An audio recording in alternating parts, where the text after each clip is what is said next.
All right, everybody. Welcome to what is technically the regular council meeting of June 3rd. I'll need a motion to reopen it.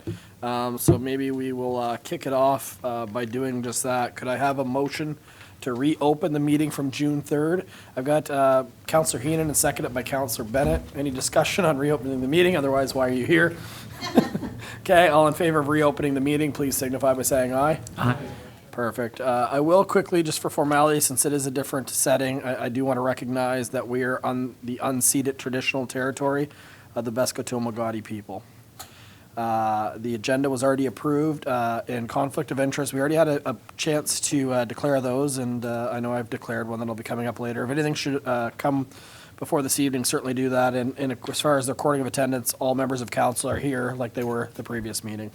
All right, so we don't have to do any presentations tonight. We're going to go right ahead to page 170, which would be within the deputy mayor. Thank you. Oops. Thank you, Your Worship. I had to put my microphone on. So my first one is FA 240621, and it's an encroachment agreement for 160 Water Street, William on Water Restaurant and Bar. The town of the background is this.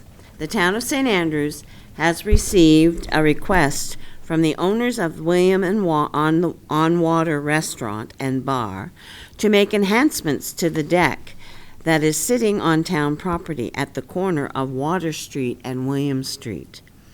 They want to enhance this area with screening and an accessible ramp for the use of an eating space.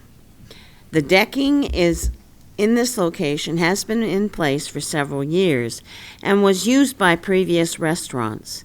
The applicant has consulted with the Southwest New Brunswick Service Commission and senior staff on this item. An encroachment agreement is needed as the deck is on town land, and this is a new owner of the space. Staff and SNBSC have worked with the applicant based on their site plan to address any concerns or issues associated with their renovations and use. As this is on town land and a permanent fixture, staff needs formal approval of council to continue with the applicant. So the motion is this: that the council of the town of St. Andrews instructs the chief administrative officer to enter into an encroachment agreement with William Thornton, William on and Water Restaurant and Bar at 160 Water Street for continued use of deck space on town land. And we had said that they would review that. You would review that annually by the CAO. Does that need to be in there before I... Council? Yeah, you can amend it right now if you want to. Okay. So to review this annually with the CAO.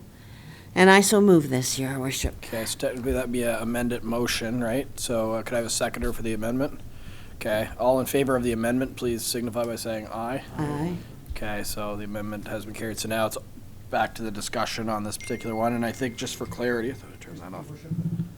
I think you skipped around a little bit. You actually didn't get the seconder for the original motion. Okay, I can't just skip I that know process? you have nightmares from last week, but we still got to have to. follow. Oh, okay, I was procedure. trying to expedite it. So could I have a seconder for the original motion?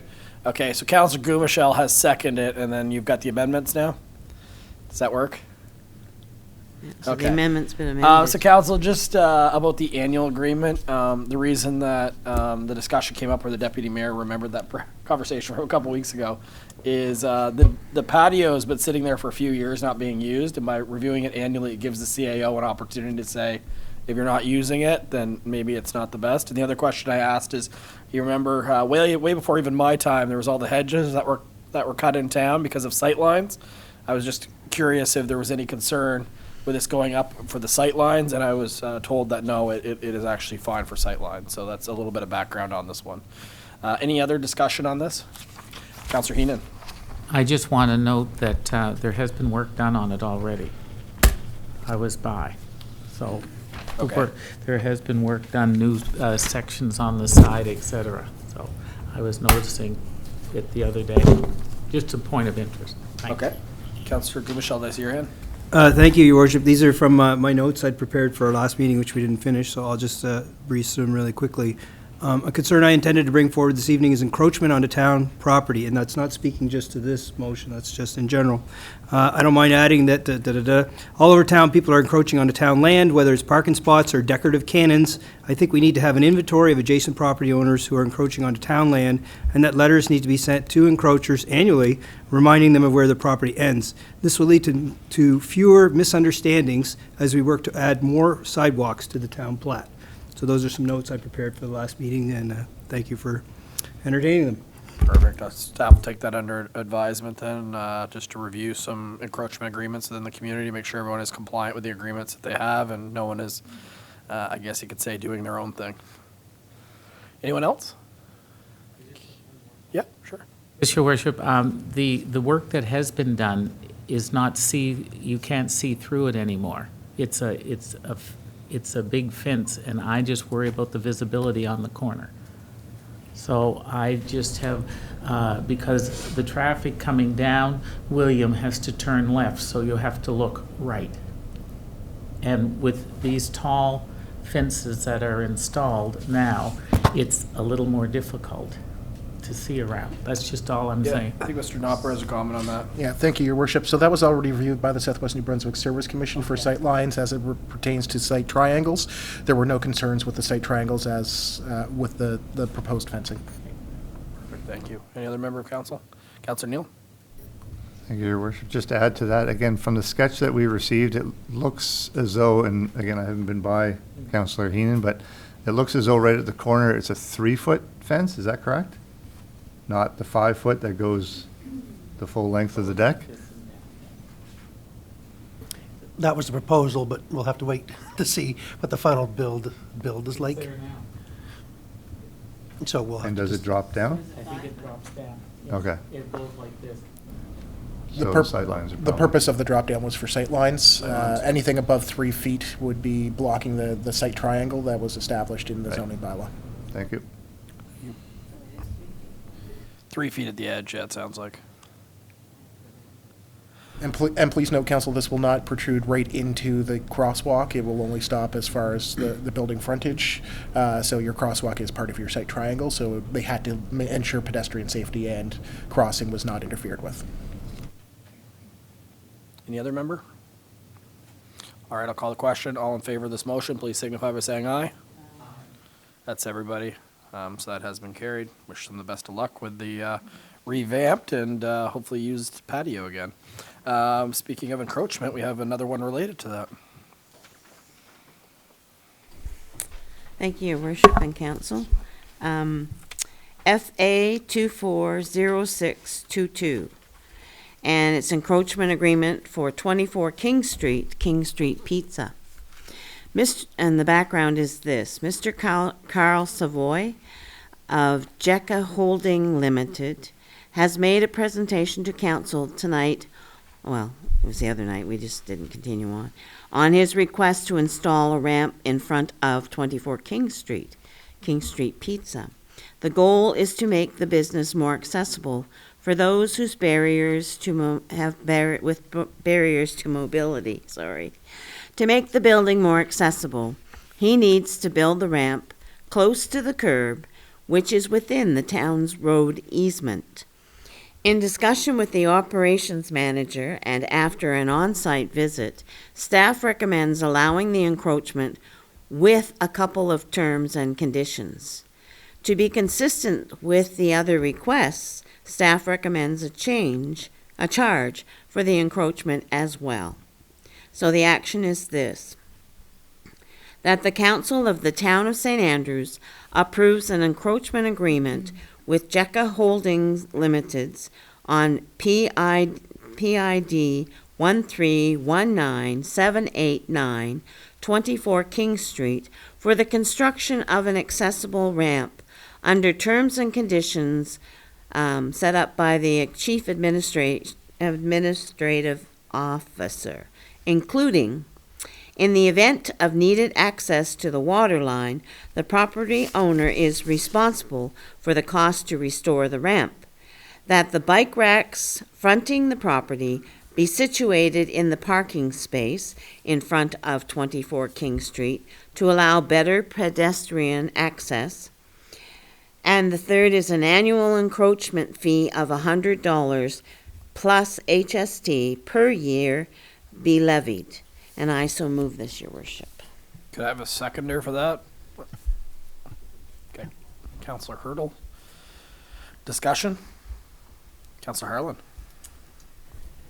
Thank you, Mayor Henderson. I just want to clarify, so the town charges an encroachment fee for the patios, correct?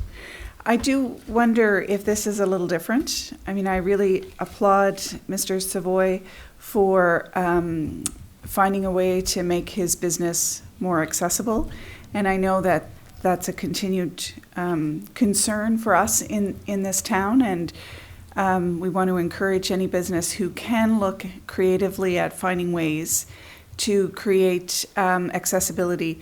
If for that reason we could waive the $100, I know it's a small amount, but I still believe that he's doing a very good thing for our citizens, and I'd like to see him supported in that.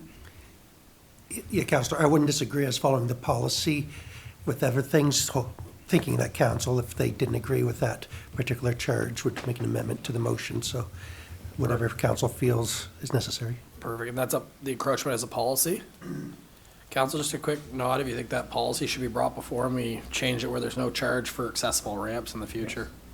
Just a quick show of hands if you'd like to see that come back forward. Okay, we'll bring that back at a future meeting, and I think, you know, in the situation where they've got a patio covering all their land and then a ramp on town, maybe that's a little different, but when it's a situation where they have no choice but to encroach on town land, I do think that that's a very reasonable point. It seems like a majority of council feels that way as well. But for the sake of this motion, maybe Councillor Harland could amend the motion just to waive it now so we can let Mr. Savoy carry on with Councillor business. Harlan, would you like to amend that? Absolutely. I would like to amend the motion to waive the $100 fee for the encroachment of the ramp on the business. Perfect. Seconder for that. We've got Councillor Heenan. Discussion on the amendment. Councillor Hurl. Just a point of information, it appears that the previous motion as well for William and Water had the addition of an accessible ramp too. So I think if we're applying it to one for accessibility purpose, we should be applying it to both. I think in the William and Water, though, the entire patio is encroaching on town land like other patios in the town. Maybe I've got that wrong. But to your point, is the patio at this location encroaching on town land as well?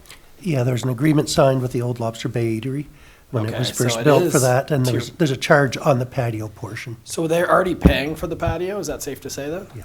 So this isn't a new charge then? We're not charging them an extra 100. They're already paying it for the patio? No, sorry, there's two different things here. So, Okay. so for the William and Water, Yeah. there's a charge for the patio, Okay. and there always has, and they're really just attaching this fence to the patio. So moving ahead to King Street Pizza, their whole encroachment is for the accessible ramp. Their current patio at King Street Pizza is on their own land. Okay, so it is different. Okay, so they're just encroaching a ramp only on town land.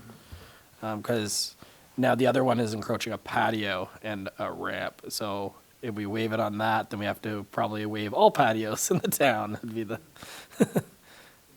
Through your worship, even for the factor of like the sidewalk walk around from Honeybeans, they built that accessibly, but it helps them expand their patio, and they pay an encroachment fee because they're encroaching right into our sidewalk. So we have to get something back for use of space. okay. But we'll bring that, Paul, I don't think Councillor Hurdle is 100% sold on this one, but maybe we'll bring the policy forward and then maybe figure out between the two, and then that'll give us a course moving forward. Because even though we just had one, we have several within the community we'd have to revisit as well. Your Worship, just to add, there is no formal policy on encroachment. It's always been a case-by-case basis, so we can formalize something where the thing is waived, but you kind of have to, I guess you could come up with a policy based on the square footage, whatever councils do, but just so you know, there's not an existing policy based on every request. It's just taken on a ad hoc basis as they come through. Okay, well, maybe a policy would be that moving forward, if it is just for a wheelchair accessible ramp only, the encroachment, that we waive the fee. There's something as simple as that. That's what I would like to say, is because if someone's going to all the work and the expense and the whatever, we should support it, absolutely. Yeah, for a wheelchair ramp. And just for council's awareness, there is a lot of people that are encroaching on town land and saying it is only their parking, right? There's a few businesses in town. So when you see, I won't say specific businesses, we could obviously talk about it offline, but they'll say their customer parking only. It's actually town land in a lot of cases. So that needs to be reviewed as well. Sorry, and council, just for clarification, within the zoning bylaw, you do allow 1 meter outside of each property and building, especially in the historic downtown district, to be able to be used for signage, for A-frame. racks, you know, if they're doing sales or something, but anything beyond 1 meter, they have to come and ask for an encroachment agreement. And again, to CEO Spear's comments, it's reviewed on an individual basis based on what they're trying to do. Okay, so I do have a mover and a seconder on the amendment, I think is where I'm at right now. Any other discussion on the amendment? Okay, all in favor of the amendment, please signify by saying aye. Okay, that has been carried now, so now we're back to the issue at hand. The motion, is there anything else around this one? Okay, all in favor, we did have a presentation on this, please signify by saying aye. That one has been carried as well. And the next one, Deputy Mayor. Thank you, Your Worship. FA 240624. And it's the Town of St. Andrews 2023 Consolidated Financial Statements. And the background is this. From the presentation of Peter Logan, CPA of Teed, Saunders, and Doyle, accountants and advisors, provided with this motion report is a copy of the 2023 Consolidated Financial Statements for the Town of St. Andrews. The town was provided with a clean financial statement review based on the public service accounting statements, which can be approved by council.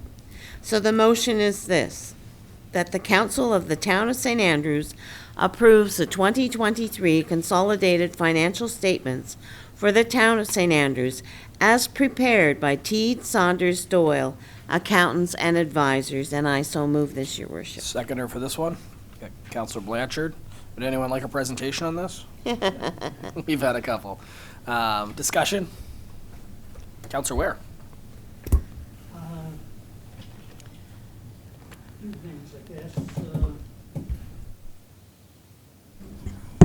In the background information, there's talk of a clean financial statement review. In accounting terminology, review is a technical term. It means that financial statements are plausible and/or believable. These ones are audited. And based on public service accounting statements, I don't know exactly what that was supposed to be. I would assume public service accounting standards or standards board or whatever. But Standard would be correct. yeah, standards then instead of statements.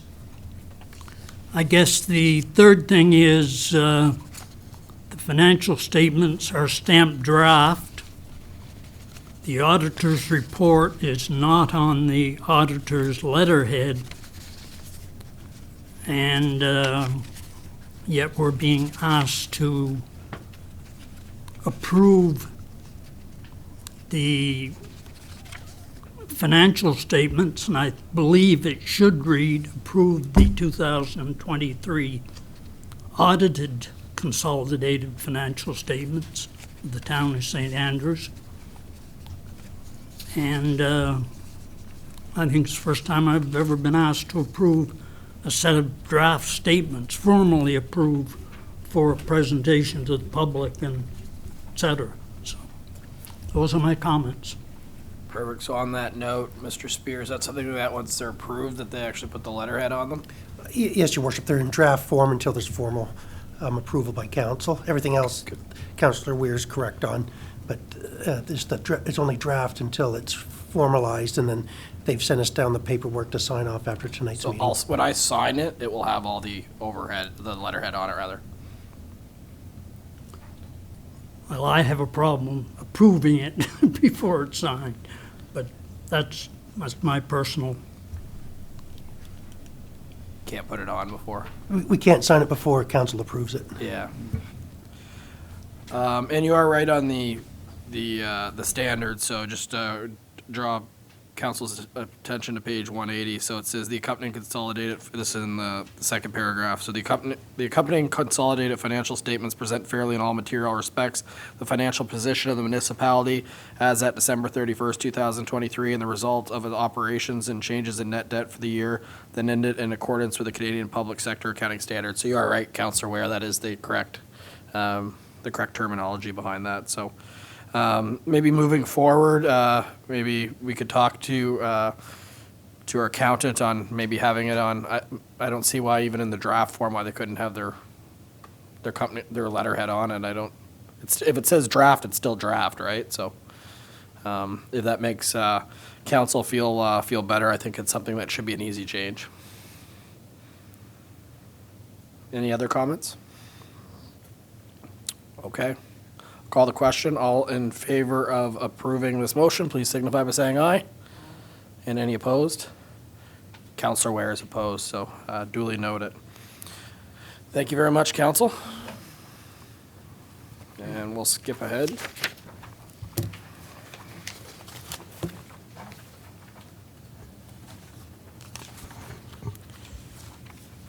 Almost there myself. All right, so we are ahead to Public Works and Public Safety, and is it Councillor Bennett or Neil? I'll jump ahead. Thank you, Your Worship and Council. Reference number PWPS 240606, submitted by myself. Subject award tender TSA 2024-04, St. Andrews Asphalt Resurfacing 2024.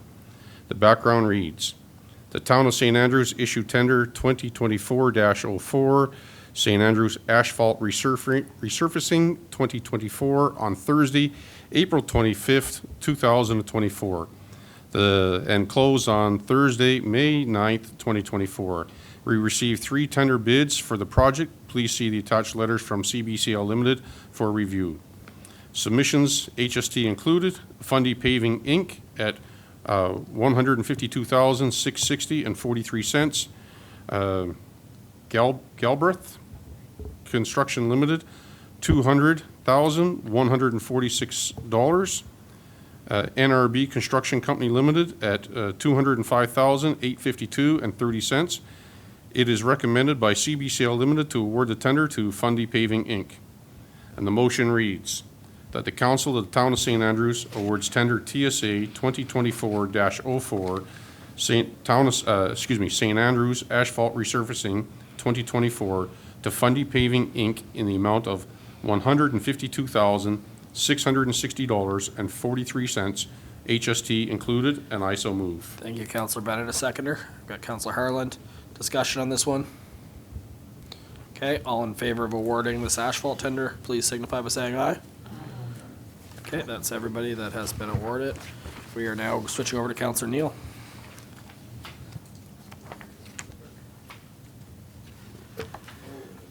I got way ahead of myself there, didn't I? So this is discussion on the Market Wharf and Market Square design. Is that correct? Well, yes, Your Worship, we kind of talked about it offline last week, and where there was some question, or we brought, council was presented with the 70% drawings last week, or a couple of weeks ago, for review and to give any feedback. At this point, there seems to be minimal feedback. The only question coming back to you folks is you might not have noticed, and I forgot to bring my drawings with me, that there's an aluminum handrail on the, if you're heading out towards the Wharfinger Shack on the right-hand side. I think it's drawing M21. It's about 3 feet, and I noticed that, and whether council wants to go with wood or not instead. Or you'd have the aluminum handrail makes a little more sense from a safety perspective, but I know from a presentation perspective, so it is M21.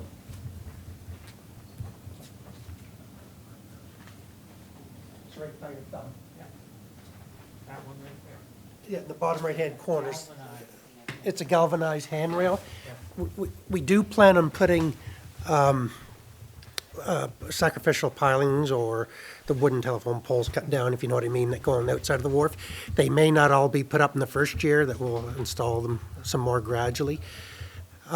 We've had a couple of kids in my time here that have gone through those hand railings. From a boater's perspective, that side of the wharf is unusable because it's so shallow. So that's the side of the wharf people go down to explore and things. But really, it's just a question from an aesthetics point of view, if you're okay with that. I just wanted to make sure. We're going to have discussions with the engineers to proceed on Wednesday.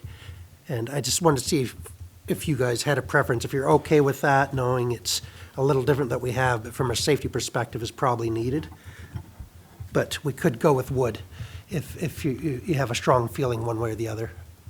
So just for, I've got the in front of me, just for visualization. So this runs from where to where?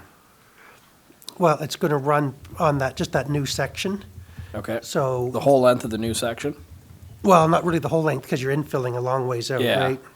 The So just where it's the new exposed to part the shore. exposed? Okay. In fact, well, I guess I better double check that. If you flip to the second page, Based, based on it, I think that's exactly what it looks like. It, You can see it on MO1. it says handrail right there. M17. It was M17, but, so that's what we're talking about. And if you flip, let's look at this for a second.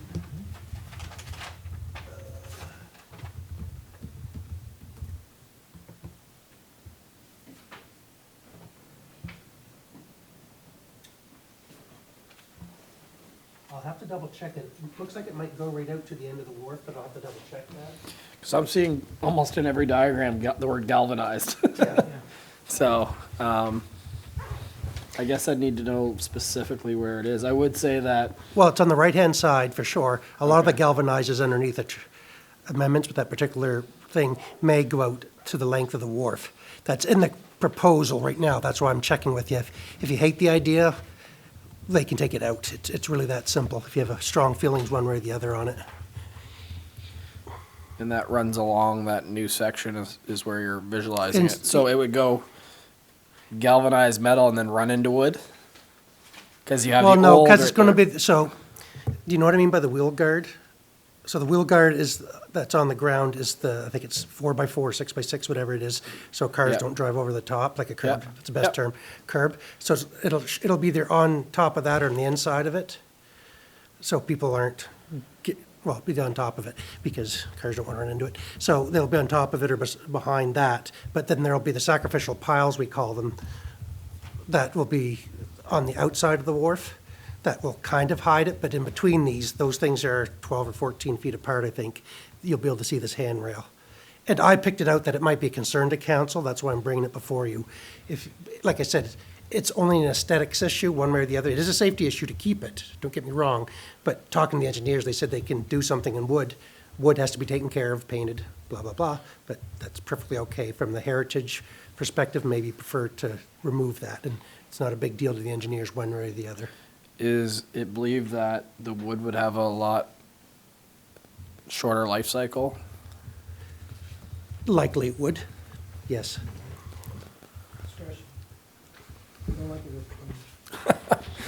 Not to be a disturber of the peace here, but one of the beauties of the wharf, wintertime at Christmas with the lighting up, if the main structure spanning the wharf is a galvanized pipe, which definitely has got, last the test of time, I doubt very much if we're going to be able to, strap electrical cords with all the lights along it.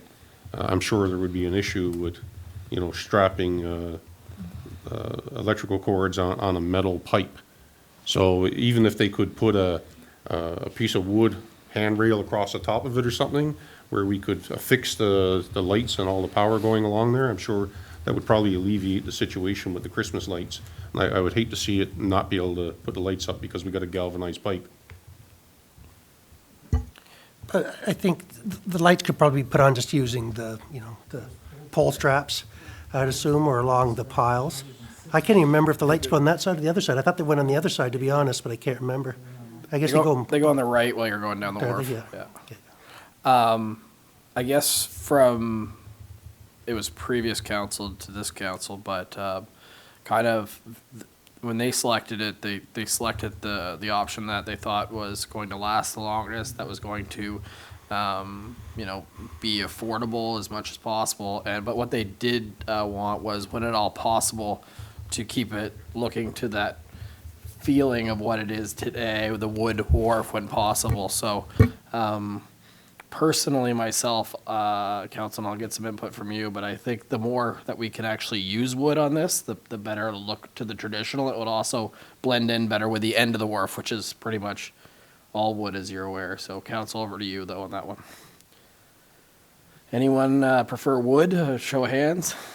All right, well that's an overwhelming majority. We could talk about it for a while, but let's go back to them with wood. That was almost everybody.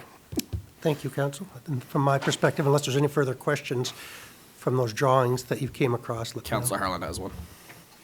Thank you, Mayor Henderson. We talked about this a couple of meetings ago, but, and perhaps it's not a requirement to nail this down now, but we had talked about the surfacing of the new, surfacing options for the infilled part that extends onto Market Square.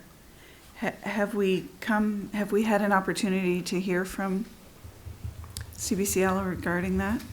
So from our perspective, there's really two different things we're talking here. So the first is the wharf is going to be, I think it's cement, if I remember. Right. It's just like it is now. So we're still trying to figure out what's going to happen in the long term with Market Square. And the discussion we had was that maybe over the winter, we do a visioning exercise for the market itself, because the asphalting, we'll probably make an assumption it's going to be asphalting, but it can be changed after the fact, because they have to wait till late April, early May before the asphalt plants are open, before they can do that. So it gives us time to revisit that, if you like. But before we go too deep into it anyway, the rest of the square has to be revisioned and worked on anyway. Don't forget, we're just talking the last little area there. So it is just asphalt is the plan right now, including the infill there. The plan is asphalt, but it's going to be gravel from over the winter until early May. And at that point, maybe council will have a better idea of what they look like. The sky's open.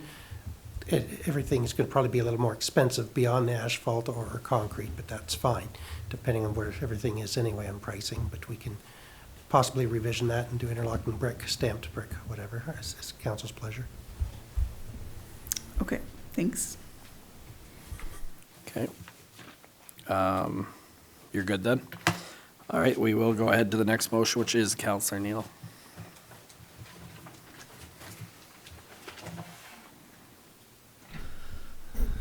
Your Worship, this is reference number PWPS 240607, and the subject is amendments to bylaw number 18-01, vehicular bylaw, four-way stop and no parking anytime.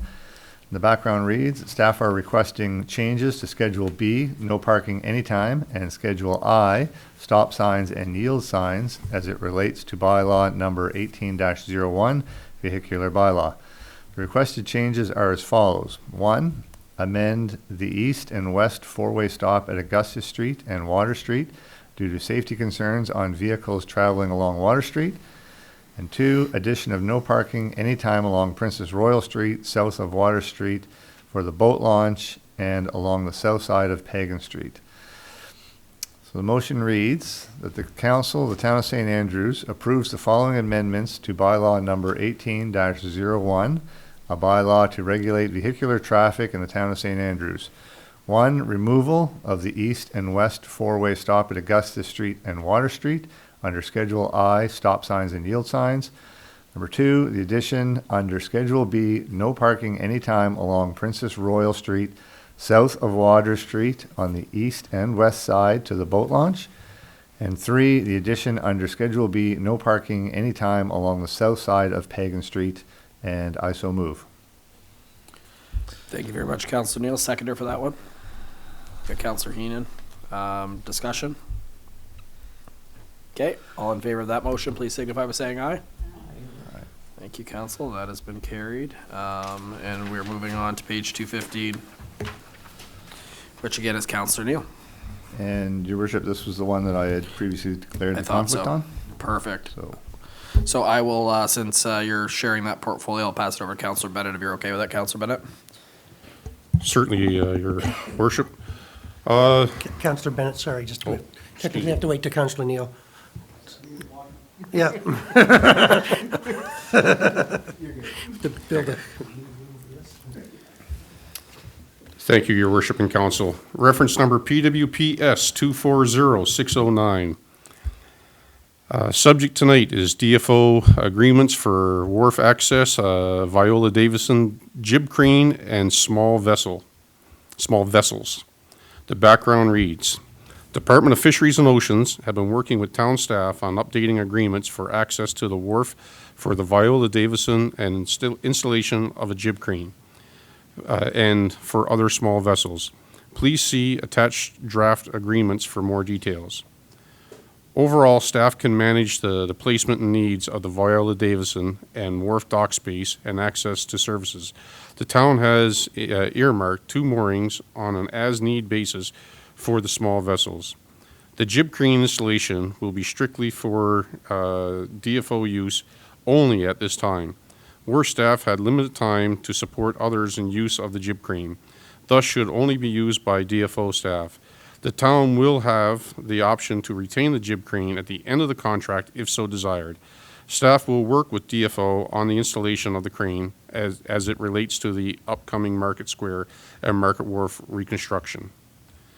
So the motion reads that the Council of the Town of St. Andrews approves the Department of Fisheries and Oceans agreement for Market Wharf access for the Viola Davison additional small vessels and the installation of a jib crane. And I so move. Thank you, Councillor Bennett. A seconder for this motion to get it on the floor. I've got Councillor Heenan. Discussion on the jib crane. Councillor Bennett. Thank you, Your Worship. On most docks around Charlotte County, where there's professional fishers loading and offloading of gear and like lobster gear and catches and stuff, a jib crane is a very normal thing that people would use on a daily basis. It's nothing new to any fisher that's fished on this area ever, and it doesn't matter what wharf you go on, they're installed on all wharfs. So I certainly think it could be a wonderful addition to our wharf. However, like to limit the access to only DFO, it's kind of ridiculous, I think. And I understand that there's certainly some a lot of safety issues, especially with, most of the wharfs around here are working wharfs and not recreational and tourist like what ours is, and we'd certainly have a lot more traffic on our wharf.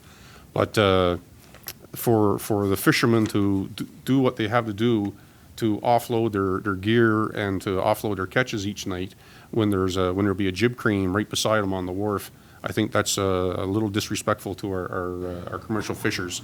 So if it can be amended, the contract, so that the professional fishers could gain access to it, I would definitely want to throw my support to this installation of the jib crane. Everything else in the with the Viola Davison and the smaller vessels, I'm absolutely fine with. But the jib crane, I think it would be a wonderful addition to our wharf if people who really need to use it can gain access to it. Thank you. Thank you, Councillor Bennett. I guess some follow-up questions out of what you said is, if you're operating a forklift or a tractor, there's a certain license you should have to do that.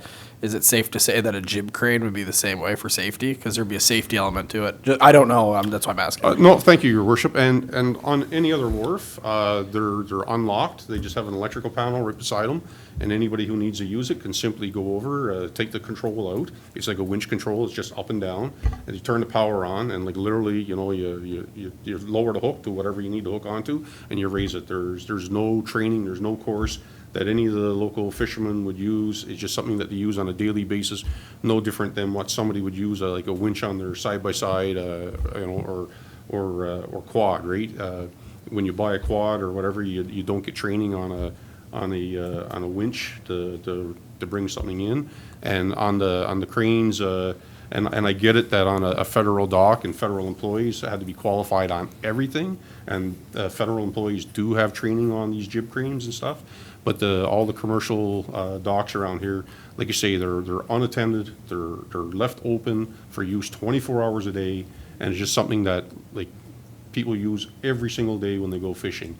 To lower your gear down, to lower your bait down, to lower your traps down, or to haul in your fish at the end of the day. It's just a normal part for any professional fisherman. I'm not saying that the local boat owner who's never used a jib crane before should have access to it. I'm only talking about the commercial fishermen, the lobster fishermen, the crab fishermen, people who have been doing this, and are trained to do that. So, for those people, I would certainly speak for them and say that they should have access to the jib crane. Now, I do see that the placement, and Councillor Neal did provide me with the placement of where the crane would go. It looks like it's going to be right over on the Viola Davison side, and that would really prevent, and seems that boat rarely ever moves, it would prevent the fishermen to pull in beside there and load and offload their gear. But I can see them, lifting it out of their boat onto the dock and wheeling it over and then lifting it up over the wharf. It certainly would make life easy for those who struggle each day at the end of the day to load their catch aboard their trucks and truck it away. And I do believe that these wharfs in St. Andrews was initially put there for the commercial fishermen, not so much for tourism, which it's pretty much morphed into these days. But in respect to those commercial fishermen, it would be nice to see that they be included in the use of that too. And I'm only talking about the professional full-time fishers. Perfect. So what I'm hearing is that there is no actual training that you're required to run a jib crane. Why do I keep saying jib train? Not on any of the wharfs around. Okay. Thank you. I have a few hands. We'll go to, I think staff's got a comment as well. I don't know, Blanchard or where both your hands were up when I went over. You two arm wrestle and decide who's going first. I have a number of concerns, I guess would be the best way to put it. First being safety, not only up at the crane, but what's under the crane and that type of thing.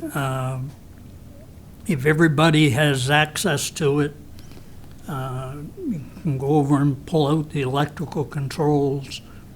Invariably, some tourist or some teenager or somebody's going to go pull those controls out and see if they can work a jib crane. And then there becomes the public liability issue on a town wharf where we've got an unsupervised jib crane that anybody doesn't have authority to use, but effectively can use. And I think it's just, it's a situation that's probably untenable with our insurance company. I don't know what their opinion of it would be. I see all the benefits of having the jib crane there.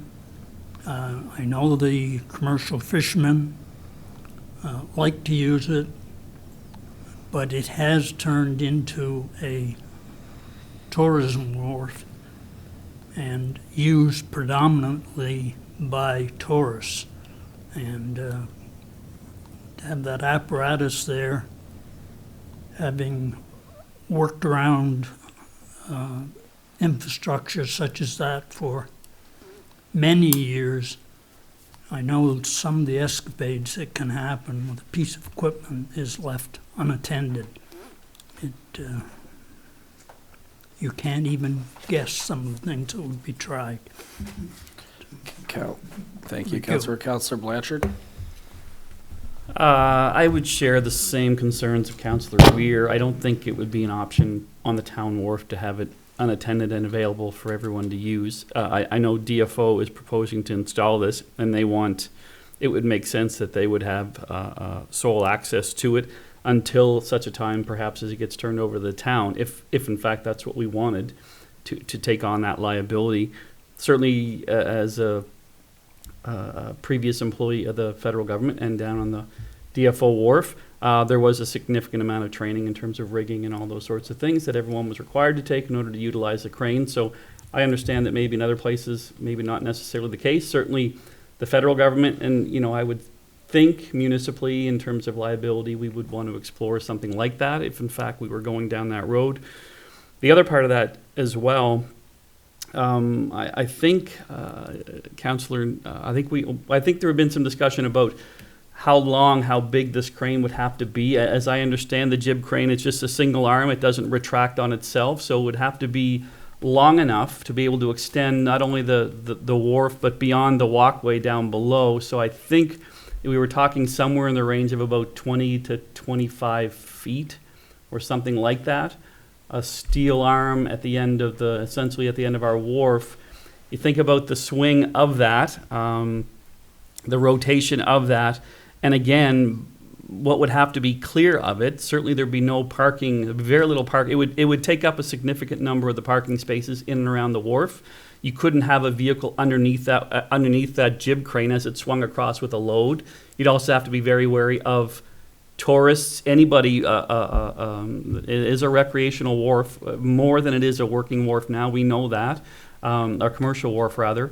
And certainly people exiting whale watching vessels. We have people that fish down there. There are people all around that wharf. I think it's safe to say it's a much more of a high traffic area than maybe some of the other commercial wharfs in and around the area where they're just really dealing with fishermen who are working on those wharves. I know we do have some at our wharf, but certainly the majority of people that are trafficking there and transiting there would probably not be related to that.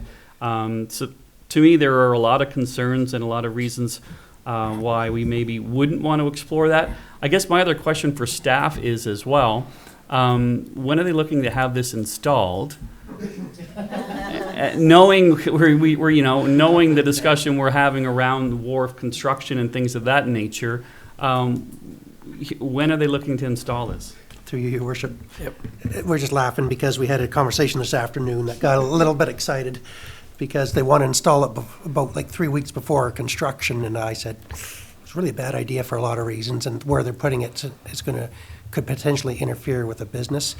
So what we've determined, and they've agreed to in principle, is that they would install the jib crane in October, run the wires only up into where the construction zone's going to be, and then finish the installation in the spring after we've already had our infill put in. To go along that way, so they won't have use of it over the winter. I won't echo some of the concerns of the councillors have put too, but the other problem for us was they did offer it, to be honest, to give us to let us run the thing, and I said, well, thank you, but no, for a couple of reasons. Staffing's an issue too, that our staffing is seasonal, and then if they're in the middle of something else, you'd almost need 2 to 3 staff because you need to have somebody operating the jib crane, then somebody down below, not letting anybody get underneath it. So maybe the fishermen used to, I can't speak of this year, but used to have a mobile jib crane there and a trailer. I can't remember if it's there right now or not, just because it blends in. And so they have use of one there, at least in the past. I'm not sure exactly, like up until at least this past winter, so I'm not 100% sure. Yeah. So there's never been a call for it. Certainly be something they'd love to have, but I think it's worth looking at and figuring out how it's going to operate. I did encourage DFO, said, hey, if you want to work with the fishermen, because there's only 2 of them, to offer them access, maybe that's the best way to do it. But from the town's perspective, logistically, it was going to be a big problem. Plus the liability side scared me. So just on a follow-up to some of the comments of Councillor Blanchard, what type of a footprint is this on the end of the wharf, and does it impact parking spaces? One parking spot. One parking spot. And it's just a one-arm cantilever arm. We're just looking at the drawings again. I think Councillor Blanchard had said it's just going to be able to drop stuff to the deck and then or possibly get too close to the deck and they'll be able to swing it over to the boat. Doesn't spin the whole way around like a 360? Possibly, but it's... You leave the controls open. Yeah, but they're going to be, the agreement was that they won't be interfering with traffic and stuff. They understand that'll have to be done outside of normal working hours. And I will go, I know there's other hands. I think, Councillor Hannon, I see your hand for Councillor Harlan. Just a question on it. So how long has the Viola Davidson been at the wharf now? It's been quite a while. 2 years. 2 years, and they've got by without one of these, and now they need one. Is that safe to say? Right They would really like one. It's part of the ability to maintain that boat that they aren't able to meet all of its needs. according to them, that there's equipment and scientific equipment stuff that they say they'd like to be able to put on.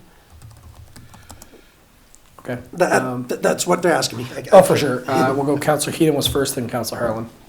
Thank you, Your Worship. I think probably my points have been addressed, but I really don't see this having open access for the public. I can just see how that could turn into a disaster. Councillor Bennett mentioned that there's no training required, but in his thing, he said, well, the fishermen that are trained to do and be able to operate the jib. Well, there's two different ways to look at it. I don't think anybody who's not trained and is not certified should ever be near it, myself, especially in the town of St. Andrews. And because, I mean, we have tourists, and I can just see them hooking bicycles to it. I could see so many things. Like, I'm neither here nor there on if we put it there. I'm solid on the safety aspect, and it doesn't have public usage. Thank you. Councillor Harlan. Thank you, Mayor Henderson. So I have a couple of questions. So it only will take up one parking space. So we're clear about that. And it would be used, from what you've said, it would have to be used after normal hours so that there's... Well, they come in around 6:37 in the morning to prepare for the day. So they'd come in, before the tour boat operators get there. Okay. And be able to swing the stuff, or before there's a lot of traffic on the wharf. Right. And then be able to swing their stuff on and then be gone for the day. And they come back in around 5, I think. Okay. And what's our commitment? 3 o'clock. 3 o'clock? They don't do overtime typically, so past 4 o'clock, no, so they're in before. Ask the union negotiator. He knows more about that. He's got to remember. They have to pay for it at a science budget, Yeah. so it's not built in. But we indicated strongly that, we couldn't clear out the whole area for half the day in anticipation that they're going to show up. They're going to have to work around the schedule of the wharfinger. Okay. And so what's our commitment to the Viola Davidson in long term? Like, how many years are we committed? Well, from my understanding, they're going to tender, to 2028, that they hope to have their wharf completed by 2028. Okay, so another 4 years. And I just needed clarification as well. So the town has earmarked 2 moorings on an as-needed basis for small vessels. Where would that be? Out in there, just in the mooring field. So we have rental moorings. Oh, moorings. Yeah. I'm sorry. Yeah, not See, berthage. Thank you. Believe me. Believe me. I've got that on my mind. Okay, I appreciate that. That's it. Thank you. Your Worship, can I provide some further clarification? Yep, absolutely. So DFO, when talking to them about the crane, when it's not in use will be locked as well. So the actual control box will be locked, to which they will have the key, as well as the actual crane arm and wire guide will also be strapped and locked, so the public won't be able to access that. And DFO said to us, if anybody is to use that crane, they must follow the federal government DFO standard training that they have for the crane in order for anybody, before they would allow permission for anybody to use it. And they offered that training to our staff, to which we said no at this point. Absolutely, Councillor Hurdle. Thank you, Worship. Just a couple of questions. Again, I think you just mentioned it a moment ago, that the end of the contract is whenever the Viola Davis stops berthing at the wharf.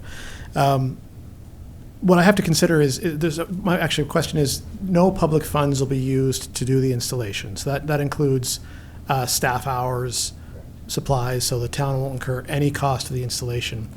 The second piece is I have to think about what's the benefit to the public, because we're using public space to accommodate this. That space belongs to the residents of St. Andrews.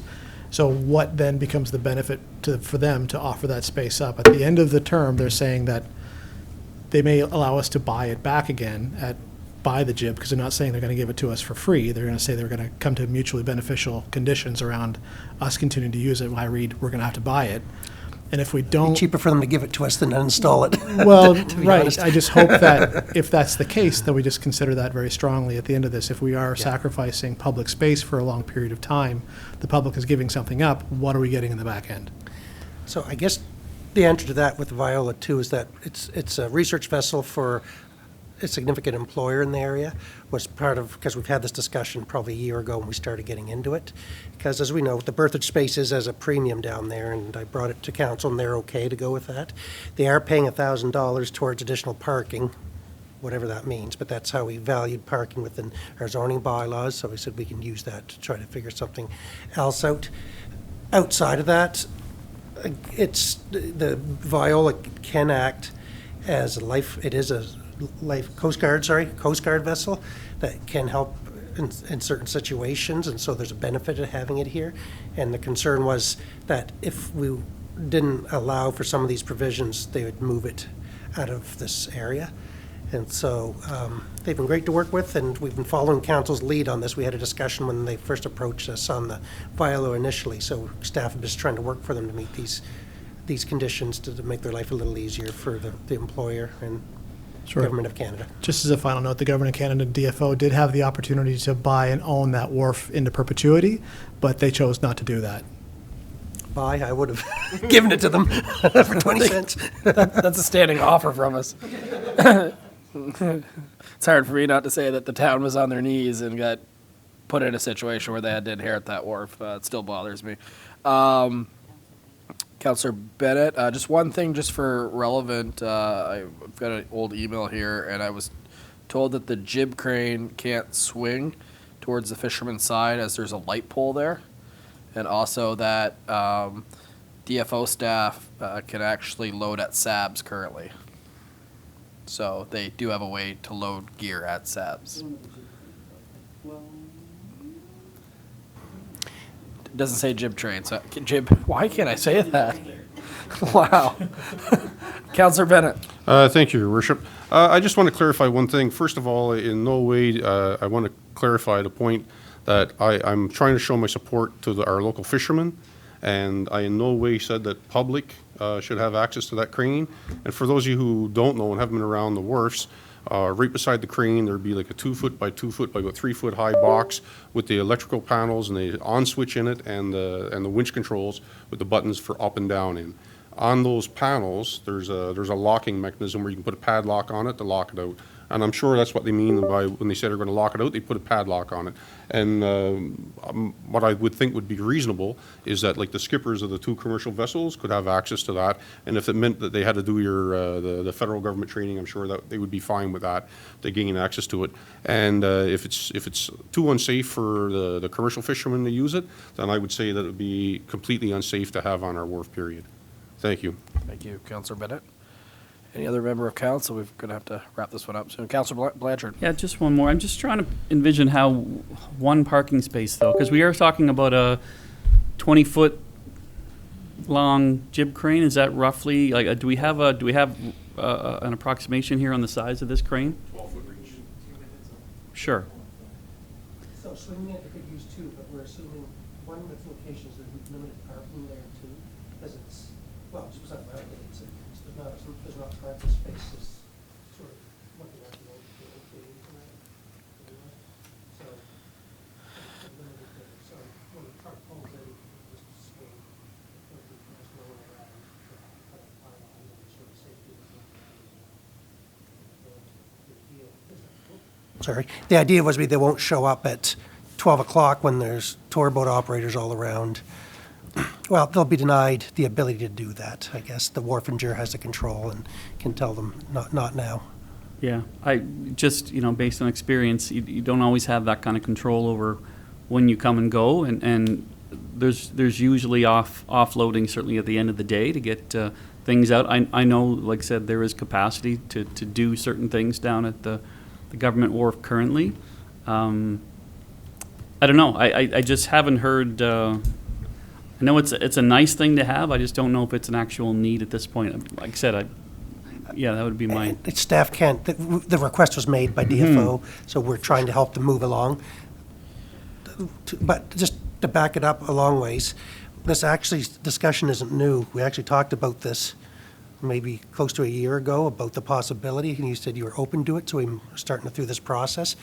They've already closed a tender on the thing, so it's kind of hard to go back now. This was just kind of the final agreement, but council's has been aware that this was ongoing for a while now, because we wouldn't have even entered negotiations without giving your input on it, because I know we'd be sensitive to it. Councillor Ware? Yes, I guess I perhaps misunderstood at the start. I have no problem with the jib crane there if there's proper safety, training, the entire thing. You know, I don't want to see somebody swinging that jib crane around the entire way, but if there's 2 fishing boats, they want to use it, they're properly trained, I don't see a problem with it as long as it's properly locked up with, again, perhaps more than a padlock, but, you know, a good locking mechanism that can't be jimmied in a couple of minutes. The other thing to realize with boats coming and going, they don't always have choice when they come and go. They have to work with the tide, they have to work with the weather, they have to work with breakdowns, a multitude of things. So scheduling is not near as easily as it is in a normal type of business operation. It's very dependent upon a lot of things over which no one has any control. Thank you, Your Worship. Perfect, Council. I appreciate all the input into this one. We will, I guess, go to the question here. Sorry, Your Worship, just if council wants to look. So this is the construction of the jib crane. So this is the jib crane here. One long arm drop down. What's the height on that, Paul? Or not the height, right on top where they showed the arm, there's a measurement there, right that. I can't see it from here. I can't see it either.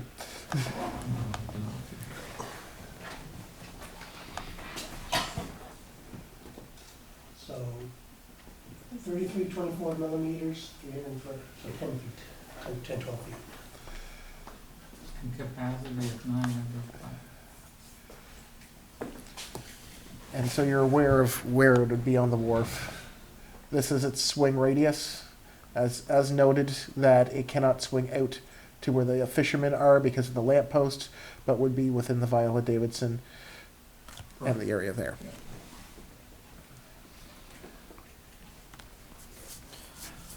All right, Council, we probably do need to make a decision unless there's more information you require. We, you know, the option to table is there, although they're probably not looking to have the agreement. Based on what we're hearing, is it's only one parking spot, and does the Viola Davidson have a parking spot now? Yes. So would that be their parking spot, or would that be an additional parking spot? Additional. Be an additional. And that would be taken away from a public spot, is that the? Yeah. Okay, Council, unless there's anything else, I will call the question then. All in favor of this motion, please signify by saying aye. Well, hold your hands up, please, actually. And opposed? Okay, so two nays. Thank you very much. I will go get Councillor Neal. I will high-five him on the way to my conflict of interest.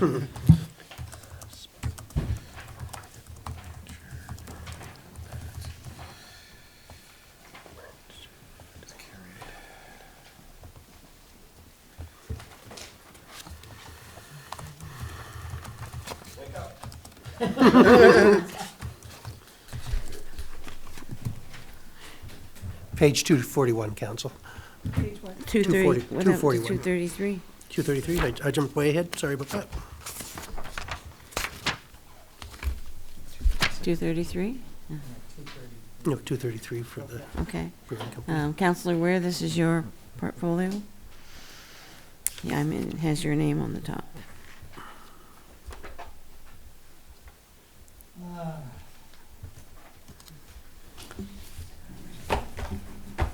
Guess I'll read through the staff report. Reference number EBC 240602, May 29th, 2024. St. Andrews Brewing Company requests for support Oktoberfest 2024. St. Andrews Brewing Company is looking to host its third annual Oktoberfest celebrations on Saturday, September 21st and 22nd, I assume that's Saturday and Sunday, 2024 in Market Square from 11 a.m. to 11 p.m. Please see the attached letter for further details. They're requesting the use of Market Square for the following. Use of Market Square from September 20th, setup day, September 21st, September 22nd, the event, and September 23rd, tear down. The extension of any noise bylaw to allow for live music on September 21st and September 22nd until 11 p.m. Permission for attendees to use the town washrooms on September 21st and 22nd as supplemental to those on site and at the brewing company. Permission to post an Oktoberfest banner above the road at the entrance to the town. The brewing company is also requesting support from the town as sponsorship with as many town picnic tables that can be provided, not being used for other purposes. The use of 4 or 5 large town garbage cans. The use of the stage that is set up in Market Square for summer concerts. Any available portable fencing the town may have. And the use of electrical, if needed, for the duration of the event. Note that council supported this event with the same request as in 2023. The event was successful in 2023 and the town was able to support and meet all requested needs. The motion to get this on the table, that the council of the town of St. Andrews approves the use of Market Square and associated requests from the St. Andrews Brewing Company for the 3rd annual Oktoberfest celebrations from Friday, September 20th, 2024 to Monday, September 23rd, 2024. I so move. Thank you, Councillor Weir. We need a seconder. Councillor Gomichel. Any further discussion, Council? Okay, there being no further discussion, Councillor Weir sneaking in. I just have one question. Is this under the same terms and conditions as last year? Or may they request other conditions or whatever? Yeah. They are the exact same terms and conditions that they actually came in and asked us originally in August, September of last year about this, and staff were able to provide all the requirement needs, and they're asking for the exact same as last year, so we don't anticipate any additional terms and conditions. So we anticipate identical or less participation. From town staff and equipment, correct? Yes. Correct. Thank you, Councillor Weir. Any other further discussion? Not seeing anybody. Call for the question. All those in favor? Counter-minded? Carried. Now you can get the mayor back, please.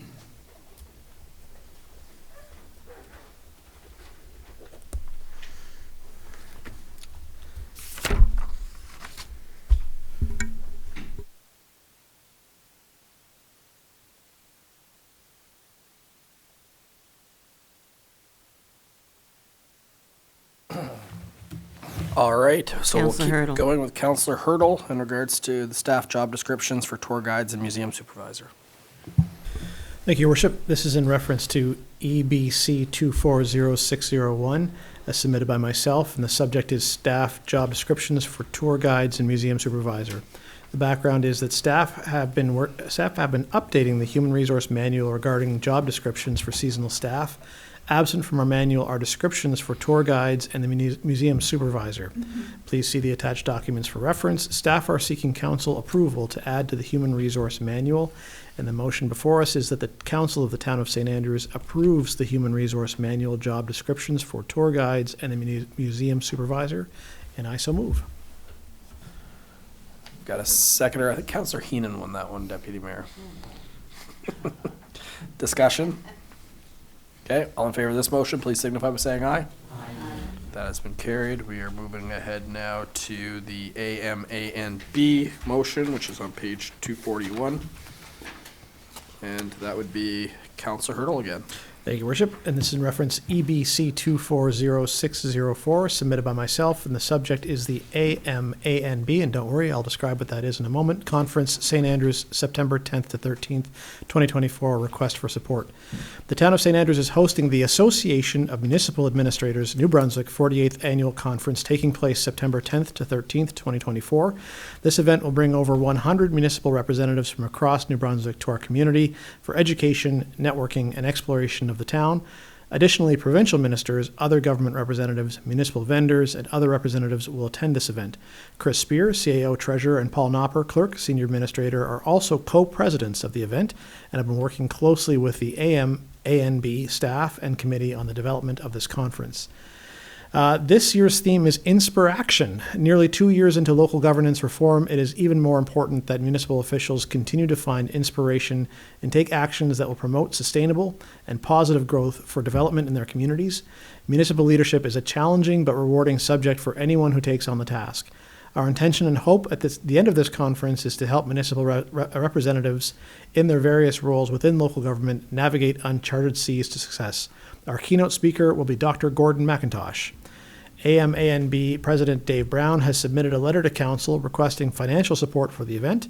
Please see the attached letter for details. Staff are seeking Council support for this event with a $1,000 sponsorship from Civic Promotions. And the motion before us is that the Council of the Town of St. Andrews supports the Association of Municipal Administrator New Brunswick Conference in St. Andrews, September 10th to 13th, 2024, with a sponsorship of $1,000 from the Civic Promotion budget, and I so move. Got Deputy Mayor that time. Been seconded by the Deputy Mayor. Discussion? Okay, great to be the home community for that. So maybe we'll have UMNB here one of these times for us. Yeah, all in favor of this motion, please signify by saying aye. Aye. That one has been unanimously carried. We're moving ahead to the communication plan for the Heritage Committee for the Town of St. Andrews. It's attached. Mr. Knopper, Mr. Spear, do you care to speak to it?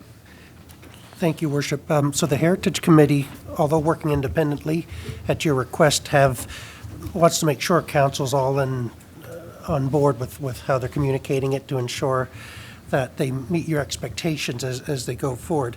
So a couple of months ago, we talked about, they brought a draft bylaw to you for your input, and you looked at it and said that you were happy enough that it could be brought to the public for discussion, that you didn't approve it, but that it was in a form that it was worth discussion with the public. And so they have several things listed. If you go to page, it's 256 is where I'm looking. You kind of have to look by the binders or at the side of the page. But anyway, they're planning on several consultation sessions, TV interviews, having a website, and having some one-on-one interviews with those homeowners that are directly affected. And they were just hoping that if you are good with it, they haven't had a meeting since, but if you're happy with this, they'll get together and start the process of advertising it and moving forward in the educational component of this initiative. Council, I don't think I've seen such a comprehensive communication plan, to be honest with you, with the timing and everything like that. Is there any concerns over anyone here? The only feedback I gave is when it comes to social media, you can almost see they even have the examples of their posts, which is great to see. But they have a lot of insert link where they actually put in a link to go to. Meta really does block through algorithm anything that you do that sends people externally so that your visibility on your posts go down significantly. So sometimes you're better off putting an image with the website and all that stuff versus actually put the hyperlink in, and you'll have a lot more interaction because trust me, from someone who does a little bit of it, you put a link that gets them off of their actual site, not as many people see it. So Often they get around with by saying see link in bio or see link in bio. that's it, or Yeah. check out the link in the below. Like as long as you don't put the hyperlink, you're okay usually. But it's amazing how few, if you track it through a page, how few you see if you put a link in. Okay, I'm not seeing any concern. Like I said, it's really well done. So I really think at this point we want as many people in the community to know that a heritage bylaw is being discussed. It's been something that has been unsuccessful in the community. I think this one is, I do believe that they've done a good job of finding a balance with this one, but I think a vast majority of the public still doesn't know this is happening right now, and we need to make sure that it has the engagement for people that support it and people that don't, so we can go through the process properly. So well done to them. So. And just as a follow-up to it, just going to be like about a 90-day general consultation period, and then, of course, once council starts first reading, then there'll be meeting of objections and whatever you see Absolutely. fit to put in place, so that they're giving lots of time to do this, but also waiting till lots of the seasonal homeowners are back in town and able to be part of the conversation. Perfect. And I have total faith in the group that's bringing this forward, but it's very important for what they hear that it's properly represented to council. To hear that there's only a couple people against, and we know that we get more letters than that. If they're hearing opposition, we need to know they're hearing opposition. And if it's 10% or 8% or 15 or 50, it doesn't matter. We just need to know what they're hearing, because we want to make sure that the group that is leading this process, that council feels like we can work together in being very transparent with what we're hearing from both aspects, because it is a little weird. The group that's bringing it forward is also the ones to do a lot of the consultation. I know that's the process. It's not dictated by us, but it does feel a little broken when we're the ones that essentially make the approval, but I know that is the process, right? Sorry, but Your Worship, also some of the meetings you can attend are going to be just general population, so council can go there and there'll be just drop-in sessions. So council, outside of the discussions directly with the committee, can have one-on-ones with Just people. like the municipal plan. Yep. Thank you for that. So I didn't see any concerns from council, though. The next one, we're going ahead to Councillor Ware. Thank you, Your Worship. This is with respect to the Kerry PEI-based company, which there is a staff report on. It's EBC 240605, May 31st, 2024, Kerry rideshare proposal for St. Andrews. Kerry is a PEI-based rideshare startup that has seen success in expanding services to rural areas of the Maritimes. They recently began services in the St. Stephen area with financial assistance from Future St. Stephen, and were queried about offering services in St. Andrews. The fee for service is app-based and much like the better-known Uber and Lyft. Operating in large centers in PEI, feasibility in a smaller population area like ours is undetermined. However, they are willing to pilot it over 5 months, starting July 1st weekend and continuing to the end of October. They're looking for council to commit to $18,000 plus HST for 18 weeks of operation, which represents 1/3 of the cost. Please see the attached staff report and proposal for more details. So the motion to get this on the table is that the council of the town of St. Andrews agrees to an 18-week pilot project with Kerry Rideshare, which includes a financial contribution of $18,000 to come out of the economic development budget. I so move. Thank you, Councillor Ware. Seconder for this one. Councillor Blanchard. It's on the floor. So council, the money basically is to subsidize, is from the staff report, but is to subsidize where from certain hours they always have a driver available. So someone's just not sitting there, not getting use. So it's to guarantee, it's kind of like an on-call payment is what it is, to make sure that the rider is available. Personally, I'd almost like to see us subsidize it from October 31st until February, because that would be the slower time of year when we probably all know from July to October in this community it should have pretty good ridership between the NBCC and the Algonquin. But we will open it up to council. I will say that transportation is a significant gap. And the other thing is, it seems like it's municipal led. I would have loved to have seen the Regional Service Commission actually spearhead something like this to expand, because it does kind of fall under their mandate as well. But Mr. Spear did reach out, and as of this time, it doesn't seem that they didn't say no, but they didn't say yes either, right? So, council, over to you. I saw Councillor Bennett reach forward first, and then Councillor Hurdle will go to you next. Thank you, Your Worship, and that was the exact point I was going to make, is that the province has mandated the RSC for rural transportation, and this is definitely rural transportation, and that this is coming to the wrong party. This should absolutely go to the RSC, seeing that they're mandated. It's not their choice, it's mandated for them to carry out rural transportation, and they've also got quite a bit of funding to take care of that mandate.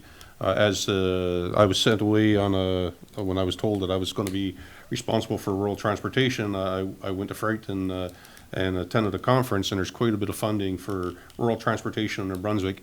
The RC got a bunch of money, or from my understanding, all the RCs got a bit of money, and that there was a lot more pots of money for them to access when they came up with viable transportation plans.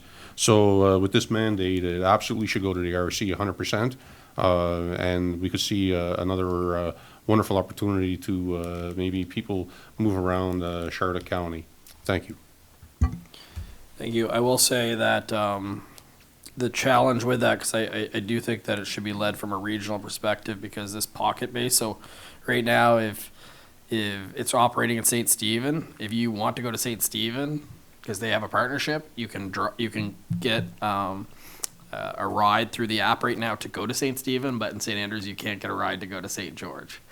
You can't get a ride to go from a point to St. Andrews, but if you're within St. Stephen. So to the point is, this will not be available in St. George. If someone in St. George wants to come to an event in St. Andrews, they can take it back and forth, but they cannot use it in any other location other than coming to St. Andrews or St. Stephen once we're on board. So it is a regional scope to be successful. Now with that would come a lot more coordination, and it's no surprise from my understanding that New Brunswick makes it the hardest for anybody to actually run this program. There's, I guess, eye tests and everything required in order to do this, when in pretty much all states and other municipalities it's a lot easier process.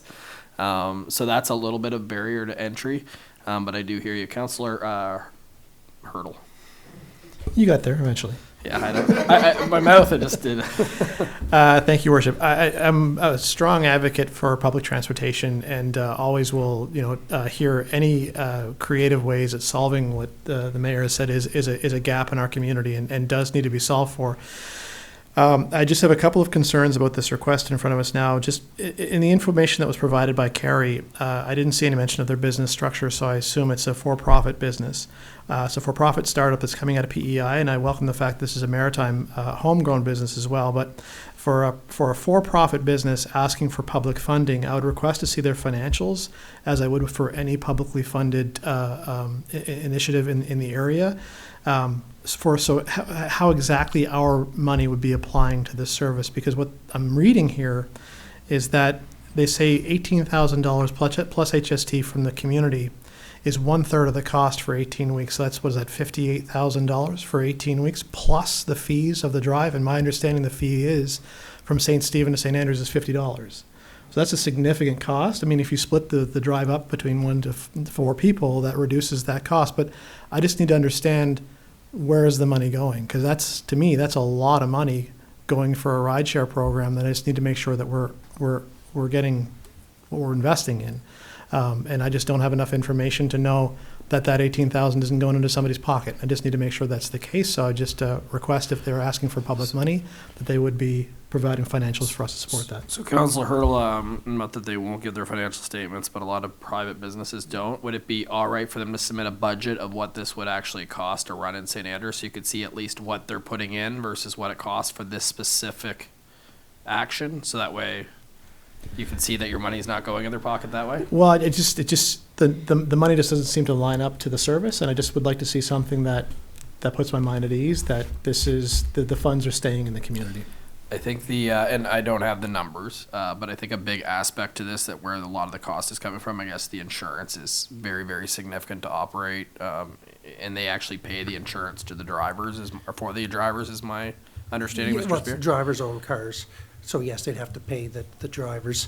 And, they're guaranteeing a certain wage level. It's not for the drivers, so it's really be a measure of how many drives are giving. What we could do is say, if this thing is such a success that the drivers are making this, then maybe that should be offset from our contribution.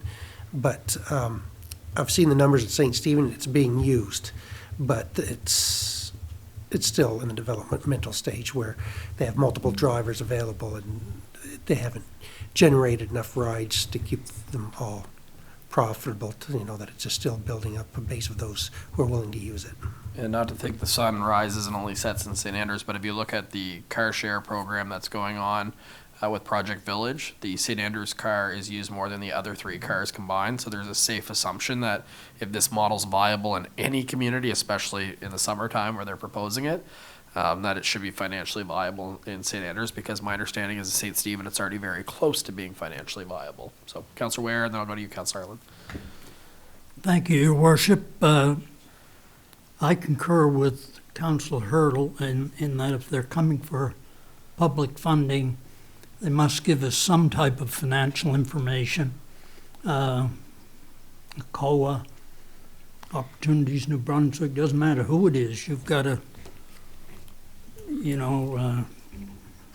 them all your financial statements, practically sign over your firstborn before they'll even talk to you about financial assistance. So I realize this one is spread out. Maybe they've departmentalized it. New Brunswick is a separate department. But there has to be something more than just an ask for money without some supporting documentation. The other thing I noticed, and the reason I noticed this, I was talking to a senior today, 83 years old, and who asked me, what are you doing about transportation? And I guess I should have been up to date on this and said, are you capable of using an app on a cell phone? I know I've spent a lot of time teaching seniors how to access their bank account or their email on their cell phone. So once you get into these apps, some of us just use them without thinking. But when you're looking at the seniors who we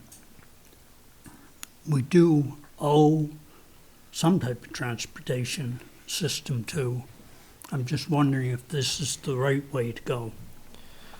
So I think that the takeaway is, if council does decide to go ahead with this, whether it be now or when they get more information, is maybe it's an opportunity to partner with the Senior Resource Center to do a little bit of a training so people can come in and get a little more familiar with it, like you mentioned, the banking app. So that's definitely a good takeaway for this as well. I'm sure they'd be happy to partner with us. Councillor Harlan. Just to follow up on Councillor Weir's point, so Horizon has gone to a booking x-rays. Patients have to book their own x-rays, and it's by a QR code or by going online. I can tell you that there are many of our patients who do not have a cell phone or don't use a cell phone, and or do not have an email address that they use on a regular basis. They may have one, and they'll say when they're adult child is home, they will help them with it, but they just don't do it. They don't use it. So I'm very concerned that that would be the only way to access this service. I don't think that that is inclusive enough for me, given what I know about our population in terms of the use of technology. And while the Senior Resource Center is an excellent opportunity to do training, it still will not meet all of the needs. My second point is, I would agree with you, Mayor Henderson, July to October, I don't think that's going to give us the kind of information that we need in terms of a feasibility timeframe. I think that's when we have lots of people moving around in lots of other ways, and we have a bus that is moving people around. I would be more interested in understanding what it is like from October to February in terms of what the potential feasibility would be for this. And I'm still unclear, to Councillor Bennett's point, I am still unclear as to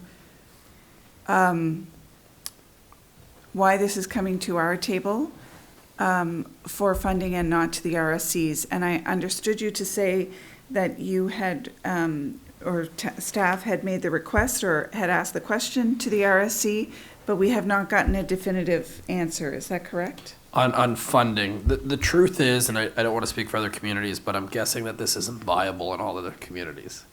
I'm guessing you need a certain amount of services, you need a certain amount of infrastructure, and if you're in a rural area, it's going to be really hard to make this work. There is a cost around it. If you look from like uptown St. Stephen to drive to downtown St. Stephen, so say you're at St. Stephen High and you want to go downtown, the cost for a ride is $7 to $7.50. So that makes sense. But if you're in a rural area, to have a driver available, and I don't want to say a community, but let's call a small rural area, and to have a driver available in that small, the cost would be year-round subsidized, right? So I don't think this model that we're prepared, I think it would look a lot different in a smaller community. I take a lot of points that council is saying. I think to expect these business owners to publicly disclose all their financial statements to us, to the whole public. I totally understand the logic behind it, but that is putting their information out to every competitor out there, and I don't think too many business people do that. I think if they're saying it's a third of the cost, I think what we'd like to see is show us the $54,000 cost and what we're paying a third for. I think that's the compromise there. And I will say, as much as we want to do a not-for-profit, and I'm not shutting anyone in this province that's making efforts before it, but I'm seeing no signs of anybody figuring out public transportation in this area. And it's just like housing. We had to work with private developers to get it done. And sometimes, unfortunately, to get it done quickly, you do have to make deals with private developers. I totally agree on let's make sure that the $54,000 is the hard cost and we're not just putting it in someone's pocket. That makes a lot of sense. But I think that we just got to be careful because we're waiting for something better to come along. I'll be very real on what I'm seeing and hearing around other tables. I'm not seeing anything, right? So just proceed with caution. We're turning around a good opportunity. And I know that the app isn't for everybody, but in the same sense, the app is in a lot of other areas what people are tending to go to. The old call a taxi days, they're not quite as popular. And if this is the model that's before us, there's no one, people have tried to run a taxi here and it's here for a bit, then it goes away.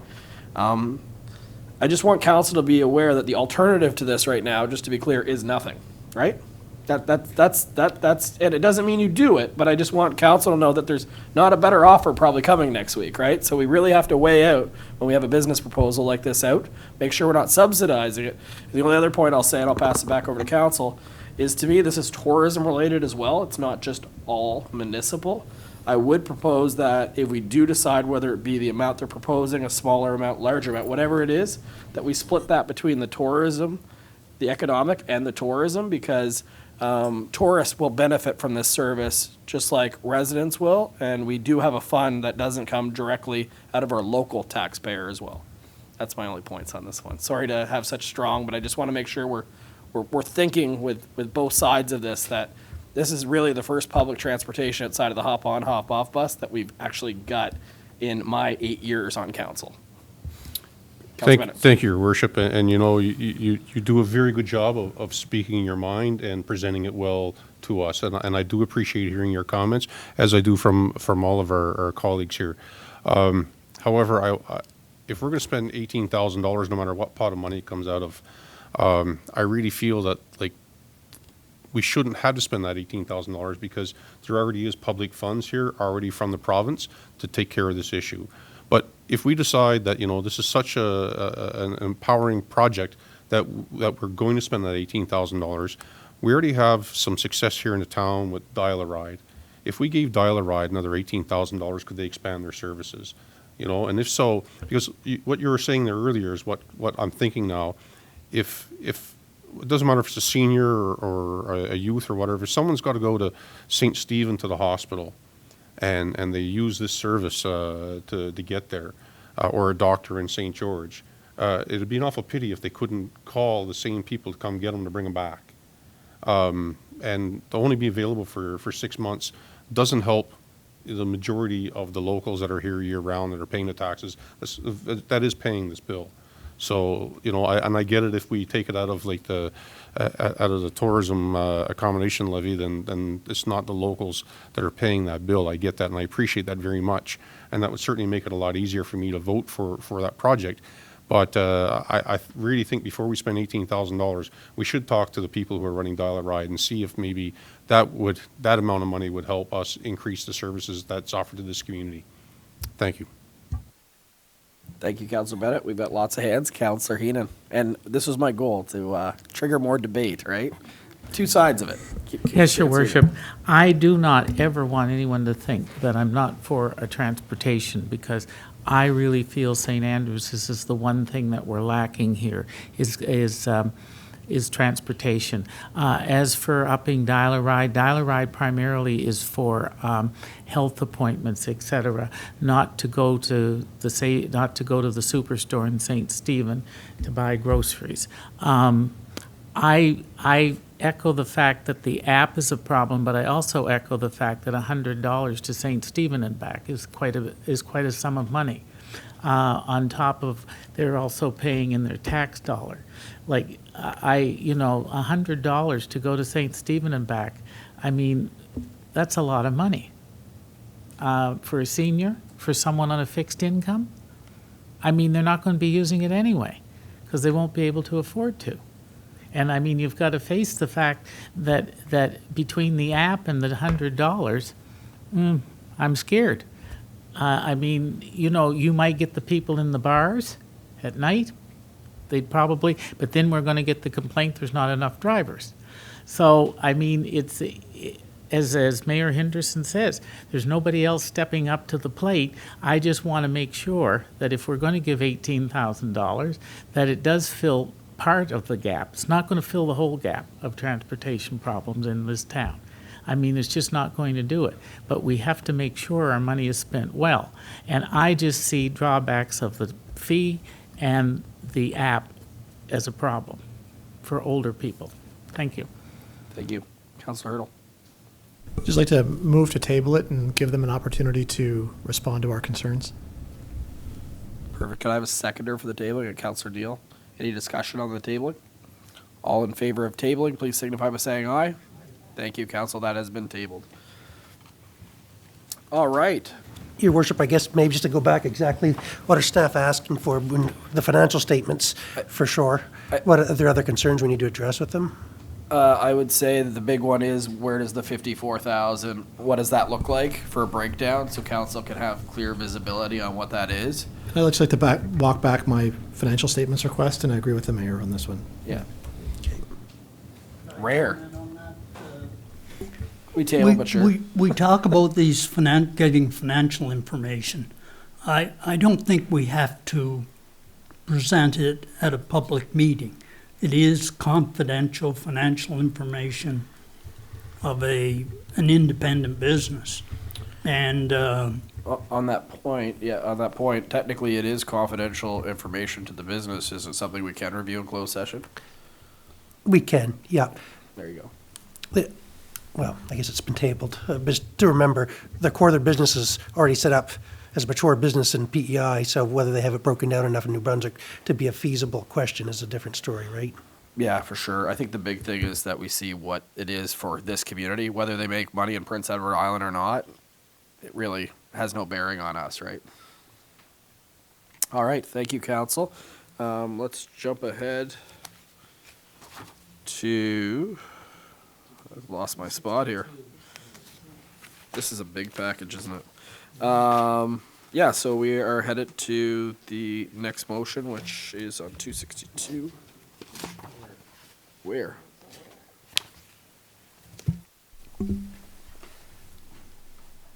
Okay, this has to do with the Ad hoc Tourism Promotion Committee rescind an approval of Explore St. Andrews. It's reference number EBC 240606, May 31st, 2024.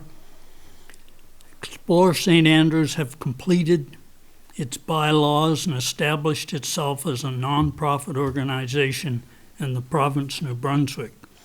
With this establishment, they have requested the Ad hoc Tourism Promotion Committee be rescinded and that Explore St. Andrews be added as the tourism partner under Bylaw 23-01, Tourism Accommodation Levy. Staff recommend this change to both Bylaw 23-01 to close out the ad hoc committee and to establish Explore St. Andrews as the tourism partner. Note that before council approves the change, the council reviews and understands the new operating bylaws of Explore St. Andrews. So the first motion is that the council of the town of St. Andrews rescinds the ad hoc tourism promotion committee. I so move. Seconder for that one? Councillor Heenan? Discussion? Mr. Spear? Your worship, they before we do the first one, I guess I just want to feel if the council is okay to move to the second one. We had requested a copy of their bylaws, which they have done. We've seen them, but they're in draft form, so they're getting them completed. So we shouldn't rescind the committee if you're uncomfortable doing page 2, or if you're okay just to award them the contract. Staff are okay with that, but we just didn't want you to rescind on one and table on 2. Makes complete sense. They are related. I guess the concern is despite how they are the provider, it's pretty hard to approve something when we don't have their bylaws, right? Like, it's just a practice. Like Yes, I was prepared to table my own motion. Okay. So, council on this one, I think I saw some head nods. How many would like to just quick, could I have someone move to table this then? I've got, that was like all 3. Councillor Heating, Councillor Bennett, we'll get you next time, Councillor Harlan. Okay, that's a mover to second to table. Any discussion on the tabling?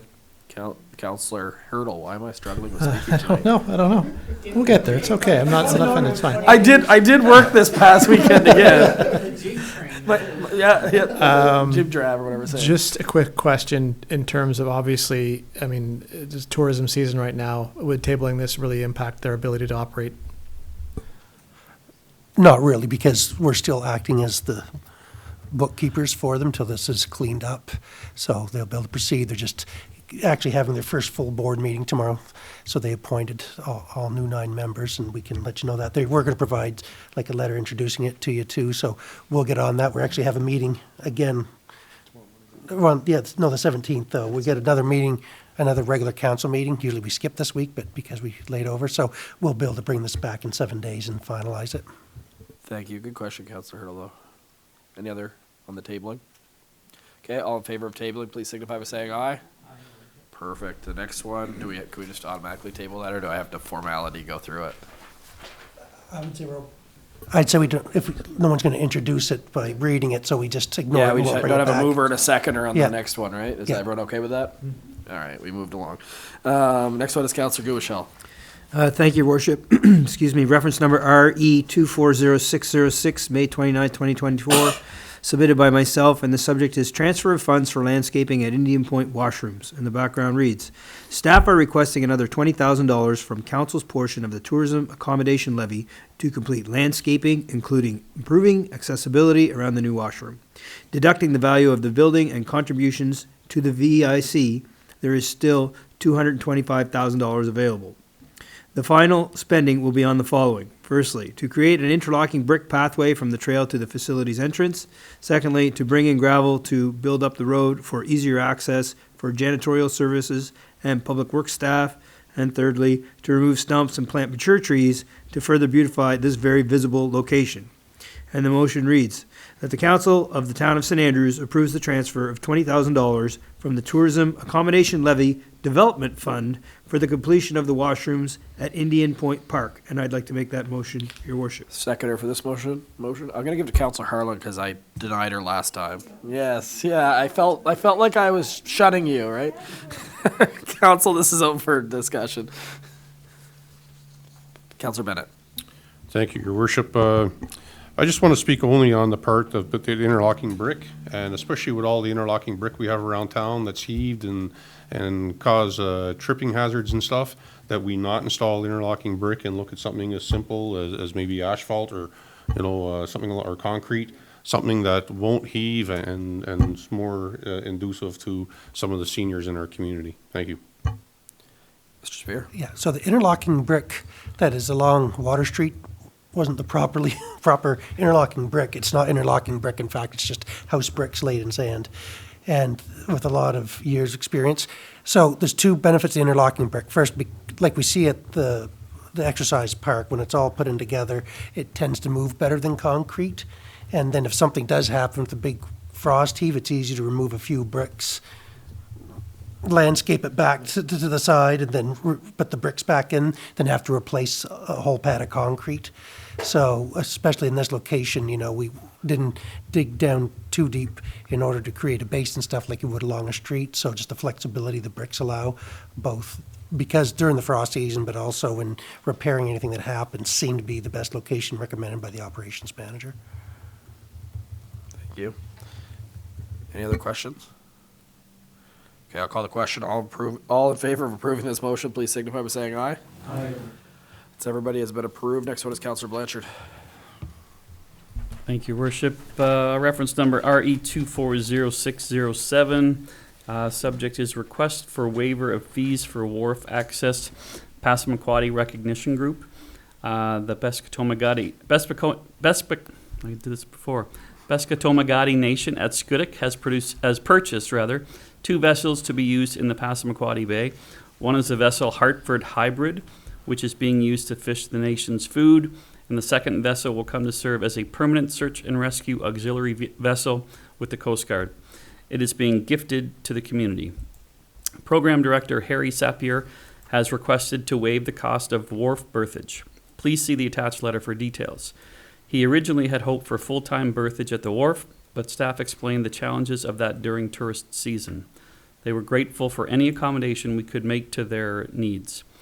Due to the Hartford Hybrid being battery-powered, it will need to overnight on the wharf. And the motion that is before council is that the Council of the Town of St. Andrews waives berthage fees for 2 vessels of the Passamaquoddy Recognition Group under terms and conditions set by the Chief Administrative Officer, and I so move. Thank you. I'll be looking for a seconder. I'm just making sure Councilor Harlan didn't want to raise her hand. Councilor Hurdle. Discussion. Okay. Oh, Councilor Bennett. Thank you. Sorry, I'm trying not to weigh in on every point. It's okay. It's democracy. You're allowed. So what I see, what I understand about this is that the electric vessel would sit out on a mooring all day, and in the evening it would be brought in to be recharged. Is that correct? That's a proposal, at least during our busy time, yes. So I assume that means that they would have a power outlet installed and they pay the power to charge that vessel, because that would be certainly like to charge a car is not real super cheap.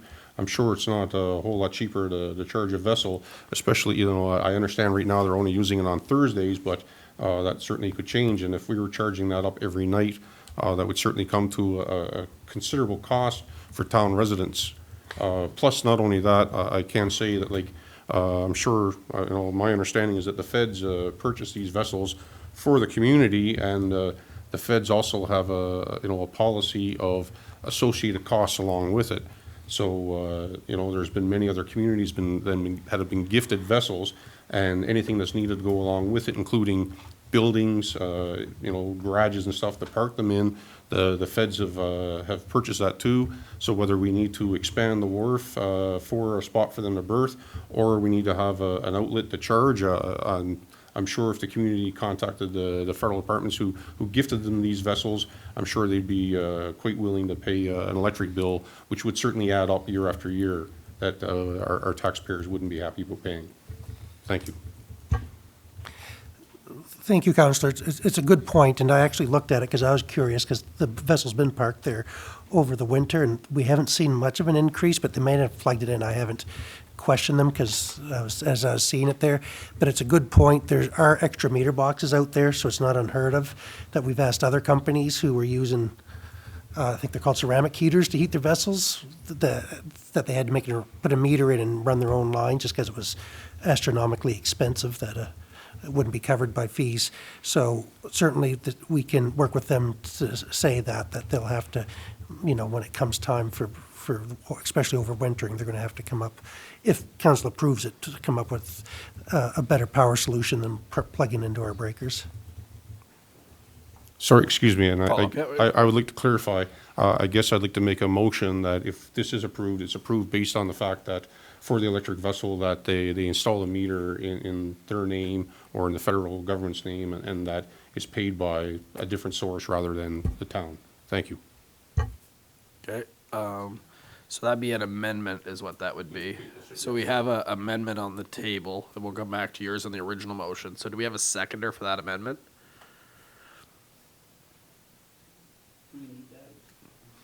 Or is that part, you're wondering if you need that, or it's not part of the CAO discussing with them? Under terms and conditions set by the chief administrative officer, I just wonder if that would be covered under those terms. That's fine with me. Okay, so council, just consensus on that change, would you like that to be a term and condition though for the CAO, because we do need to get consensus on that? Your Worship, I think Councilor Bennett brings up some good ideas, some interesting points, but I think we need more information, like how much would it be? How much money are we talking? That we need more information to make that amendment. Thank you, Your Worship. I can just add a little point here for the rest of council so that they understand. And I'm not an expert on this new electric vessel, but I do understand that they were just given a quota for lobster, that community, and that they're allowed to fish on Thursdays. So you might notice day after day the vessel being tied up to the wharf most of the winter and not moving. And obviously, if it's not moving, it's no different than an electric car. It wouldn't be consuming vast amounts of electricity. Right now, from my understanding, Tim is skippering that vessel on Thursdays.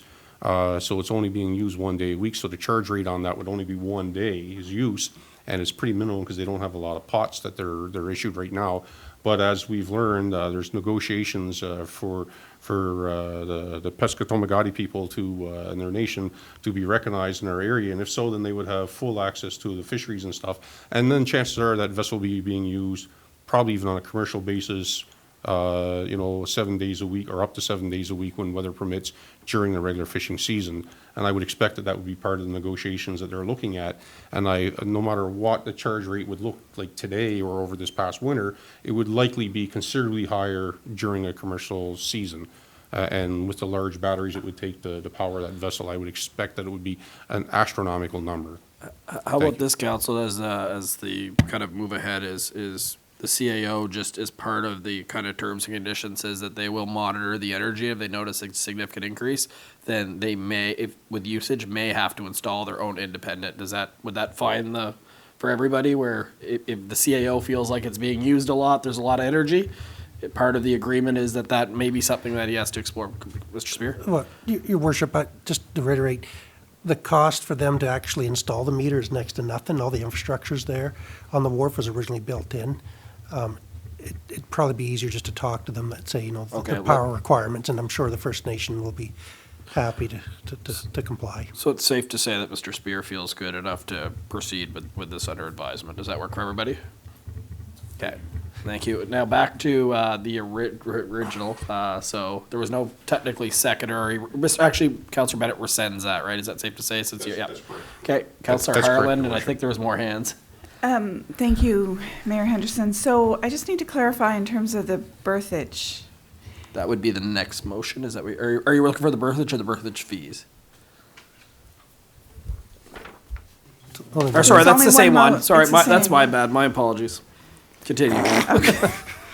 I'm under the terms and conditions in my head. Okay. So currently, so they'll only come in to berth at night, in the evening. That's what was said, Well- correct? They may still pop in through the day, say to load equipment and stuff like other boats do. It's just when we talk about berthage, it means they, like the Viola Davidson, that they have a committed spot where they can tie up permanently. Right. And we just have no more extra capacity for that in the wharf. No, we don't. So it's there, they may come in at night, or probably will need to come in at night to berth, on occasion, but through the day, they can only come in and load and get back out to the Okay. mooring or head out to fish. And I guess, so my concern is we have one public berthage spot on the end of the wharf, correct? Where that isn't taken up by the whale watching vessels. Well, just to be clear, the whale watchers do not have permanent berthage either. They have parking spots where they can come in, pick up passengers, operate their vessels, but the wharfinger balances that by saying, maybe that they'll come in on a day the captain for the hybrid needs to fish, he'll know he'll have to be in at 5 o'clock to get loaded up and get out, or come in during the in-between times of the tour boat operators, that we just leave it to staff, because there's barely enough room for all the tour boat operators to be there at once, so it's just a continuous balancing of spaces. Even the one spot that we authorize for the public is enough when you have 60-some, recreational boaters that are out there, that a lot of them will pull into the tour boat operators' spaces when they're out doing the runs to get their stuff and get back out. Right, and I guess that's my point, is that we have one sort of public spot.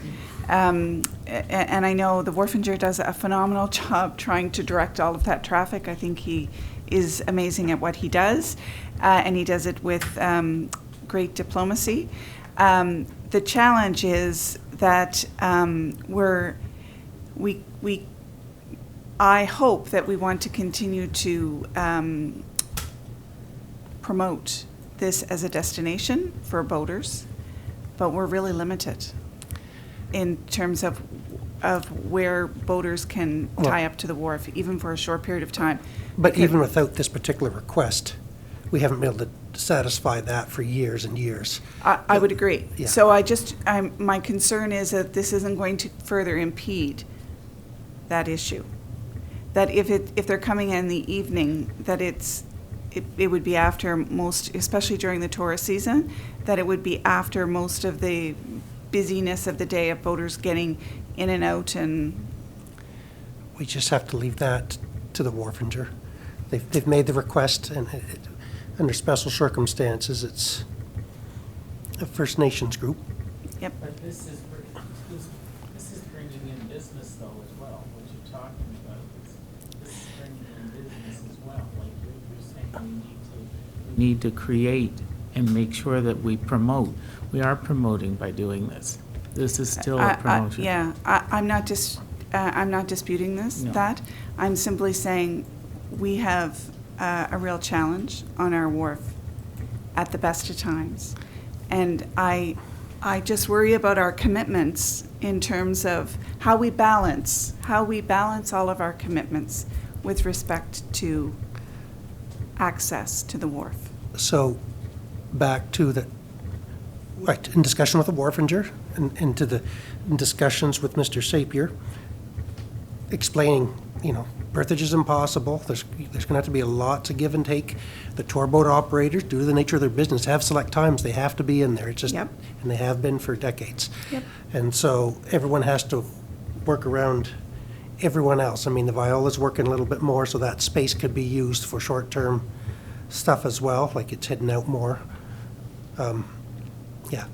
So, and I do, but it also goes back to, we've got a big wharf project coming up, so there won't be any power to the wharf for several months coming up this winter. So I've brought that to their attention, just to say, you sure you want to overwinter here? Let me rephrase that. If you get a battery-powered thing, you better not overwinter here, because there won't be any power available to you. So, but that's not a problem, that's not a problem about berthage that time of year, obviously. No. But everyone understands the restrictions and the limitations out there and are willing to work with us, is all I can say. I share the same concerns to you, and I think we're to the point that, like, if another large tour boat operator came in, it'd probably be a hard no. If another large fisherman came, or another, commercial fisherman, it'd probably be, you'd have to operate out of the, in the off-season. That the summertime is just almost to our limit, but not quite there yet, according to the wharf and Journey staff. Okay, thank you. Thank you. Councillor Ware. Just a question of policy out on the wharf. How many vessels do you allow to berth side by side? You mean like along the whole wharf, or like they have them 20? Stack them out. None right now. Almost none. I know. In traditional, like Black's Harbor, they're about 4 deep, but we've never had that here. Deer Island, yeah. I don't disagree, but they never do it here. There's a problem here, too, that the boats are all different sizes. And so, like in Black's Harbor, back in the days when they had lots of fishing, to be honest, but there'd be, they'd all go out around the same time, and it's not quite the case here, so it makes it harder. I don't disagree, but it's almost never been done here as far as I know. No, I've stacked them 4 Yeah. deep, no problem. Captains have to get along with one another, but Any other member of council? Yeah.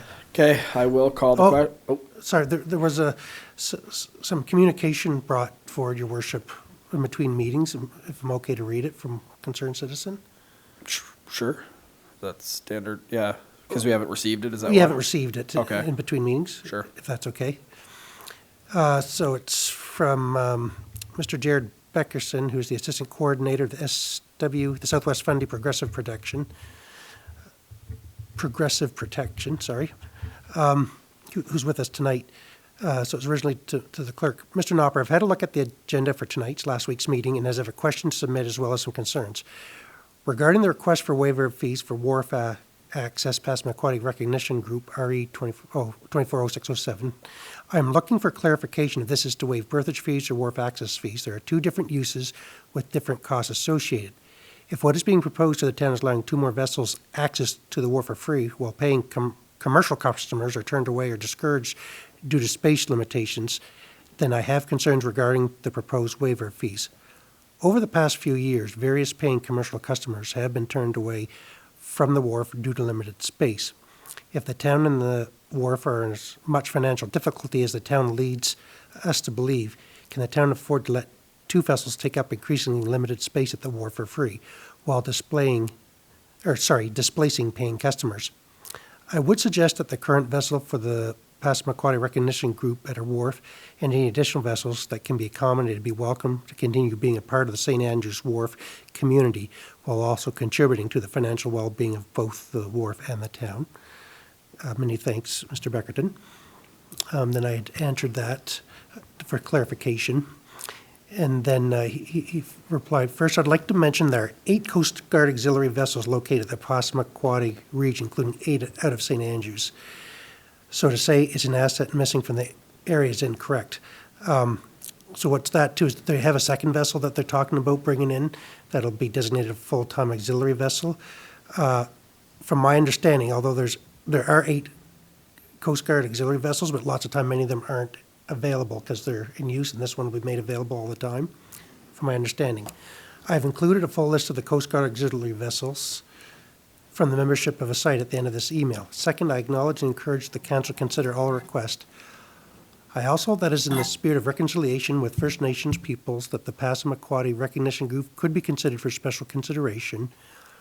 However, without any terms or limitations on the proposed waiver, my concerns about limited space and the long-term financial viability of the wharf stand. And he did list several vessels in the area. Within the St. Andrews, there's the All Done, the Bub's Bounty, and both of the Tide Runners vessels are auxiliary members.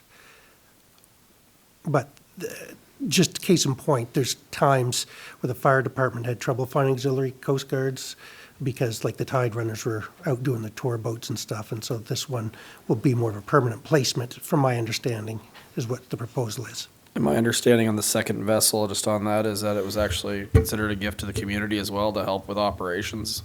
Yeah. So, yeah, just, Councillor Neal. Thank you. So just a question regarding the second vessel then. Will it have a captain on standby at all times? So from my understanding, Timmy Wilcox will run both boats. So if he's out, Uh, if he's out running one boat, he Well, can't obviously I'll run have the to other. follow up on that. I guess I don't know the answer. And it would be sitting on a mooring all the time? The only thing it can do. Yeah. They aren't they don't agree with that, but I said there's just absolutely no room on the wharf. It's the two of those vessels plus, well, would pretty much use up the whole wharf. Yep. Okay, council. Any other questions, discussion? Okay, then I will call the question. All in favor of this motion, please signify by saying aye. All those opposed? I did not get enough votes to keep going. Technically, everyone that didn't vote was a yes, so maybe I'll go through it one more time. I did not have any other motions, so all those in favor of this motion, please signify by saying aye. And let's hold them for a second, please. Sorry, I saw 1, 2, 3, 4, 5. That is, Keep going, it's 10 here, isn't it? and those opposed, just for, Okay, Rotary, Brad's 10. I'm seeing 5 to 2, so it's be actually technically 7 to 2. Unfortunately, that's the way it works, folks. Can the nay people please raise your hands, just so we have for the record? Harlan and Neil. Thank you. All right, council, that takes care of new business. There is no new business, rather, so we're in a question period. Is there anyone online that would like to speak, Mr. Knopper?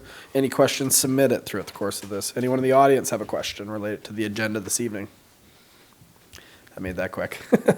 Thank you very much for being here. Okay, we are now getting into councilors and deputy mayor comments. Any councilor or deputy mayor wish to speak? Councilor Ware. Just a quick comment, and that is on the berthing at the wharf and the fact that we only berth one vessel. We have an extremely expensive asset, and we are using it, I guess I would call it inefficiently. It's standard practice to tie up 2 or 3 vessels side by side. And it's, I think Councillor Bennett can speak to it, perhaps some of the other ones can. It's at what it's costing the town. I don't think we have a choice. We have to look at it. We have to find a plan to make that work. Just something I'll pass along to council and staff and leave it at that. Perfect. I think maybe for that one, just so we keep the meeting moving, because we've kind of discussed a little bit about berthage, is maybe a follow-up meeting for those that are interested with staff, just to discuss that a little further, because I don't think we're going to necessarily come up with that plan this evening. But point taken for sure. It is a wonderful asset. It's good to see so many people wanting to use it, but to your point, is there a way to make it maybe more efficient? I don't know the answer to that, and I would not pretend I do. So maybe a follow-up meeting might be something that if you're interested, we could do. Any other member of council? Councillor Heenan? In respect to the wharf, I don't feel that council is well enough schooled or educated to make any decisions on wharf. I believe that it belongs to the wharfinger. I don't see that myself, who is not educated in sailing, not educated in wharf, can sit here and tell how to run a wharf. I think we need to have a professional do it. it's like after the equal sign. Like, what do we need to make this work? Not, let's try to make it work. Let's see what we need to make it work. Because we cannot put our nose in to this business when we don't know it, or I can't. So I just wanted to make that clear. Thanks. That certainly echoes the focus group, because I wouldn't have a lot to contribute to that. Councillor Michelle. Thank you, Your Worship. I wish you'd said that at the beginning of the meeting. I have some extensive notes prepared because I missed the May meeting. I'm sorry, my dad had a procedure and he's fine, but I missed the May meeting. So I have, I don't know if I could get all my notes in my 10 minutes. So I did prepare some things with regard to the heritage bylaw. I missed that meeting due to a scheduling gaffe. I was playing hockey with the new Tuna Clippers super duper hockey team and couldn't make that meeting. Apologies. But I did prepare some notes with regard to the heritage bylaw, which I won't read, but I will just key elements, and I can circulate these via email and then bring it forward at the consulting. One is with regard to the lighting, tacky lighting downstairs. For 8 years, I've been talking about tacky lighting, downtown. In the evenings, the proliferation of tacky lighting, and I'll forward this to you. And also how I think our heritage bylaw is an opportunity to limit chain restaurants, things like some of the restaurants you might find in other communities, McDonald's, not to pick on them, but I think our heritage bylaw is an opportunity to get rid of chain restaurants. So I have more robust notes, which I'll forward to you with regard to those. The last thing I want to talk about, and I'll go quickly, is with regard to the state of the 127 coming into St. Andrews through both Bocabec and Shamcook. MLA Andrea Mason of St. George recently posted a list of all the road work to be completed in her riding. So I reached out to our MLA, Kathy Bacchus, to ask about road work to be completed in our area. She got back to me fairly quickly and said that there will be some work happening in our area, the 127 specifically. And she also said that someone would be looking into the safety issues at the clam digger separately. I want to thank MLA Kathy Bacchus for working so hard for the people of St. Andrews, Bocabec, and Shamcook to improve the shoulders of the 127 and to make the roads safer for motorists and pedestrians, as well as looking into what can be done to prevent an accident at the clam digger. Another concern that needs to be addressed on the 127 is the state of the Ghost Road and the safety concerns at the blinking light. As a community and as community leaders, we have the capacity to demand that we have safe roads in our community. Hopefully, the state of the 127 will be a key election issue in our riding, and we can get some definite timelines on when we can expect these safety issues to be addressed. Again, thanks to Kathy Bacchus for responding to my inquiries and for understanding that the current state of the 127 highway cannot continue. We need action on the 127 to make it safe for all users. A little bit of tar in the potholes isn't going to cut it for another 4 years. Thank you, Worship, for the opportunity to speak to these concerns with the roads coming into town. Thank you. I went as quickly as I could. Thank you, Councillor Michelle. You were under your time frame, which is fine. Any other member of council? Deputy Mayor. Thank you, Your Worship and Council. A couple of things I want to thank people for the bags for food banks. Please keep them coming because they know them all. They use them all the time. Thank you. Thank you, Mayor. Well, thank you. Because we certainly needed them. Last week I had to carry a couple of boxes, so it was really nice to see those bags. Rhubarb at Langmaid Park. I have noticed people picking the rhubarb, but they pick one area and just about deplete it when there is all kinds of rhubarb to be shared. That's a community garden rhubarb, and it would be nice if you just took a little bit and came back another day and took a little bit more rather than clear cutting a whole bunch and Selective harvesting. Yes, because it looks terrible, and then somebody goes down and there's not enough for them. So that would be nice. The other thing is I'm getting a lot of seniors that are talking to me about bicycles and e-bicycles and scooters, etc., that are going down the one-way street the wrong way. If I have to follow traffic with my car or my bicycle, I think everybody else should. And it's not kids, it's people older who are going the opposite way, who ride down the sidewalk, who, if you're going to go down the sidewalk, get off your bike and walk, or get off that electric scooter or whatever. It's not safe for people who are trying to walk down, especially on crowded days. It won't be. And I just think that a little consideration and that you follow the rules of the road, because I did when I'm still riding my bicycle and I'm still going the way that traffic goes, but a lot of people go the opposite way, and then on the one-way street, they're in the middle of the road rather than following the traffic and just going the one way. If you need to go up the street that way, get off and walk like you should be doing. And I'm not saying it's students. I'm saying it's elderly as well as young people and families that are going the opposite way.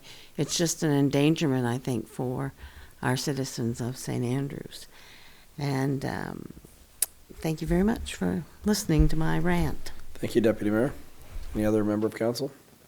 Councillor Hurdle.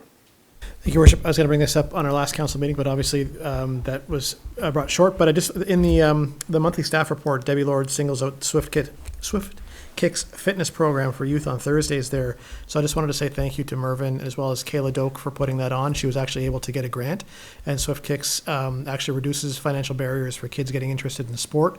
It's held there at the youth center on Thursdays, and it's a fantastic group. They do all kinds of sports.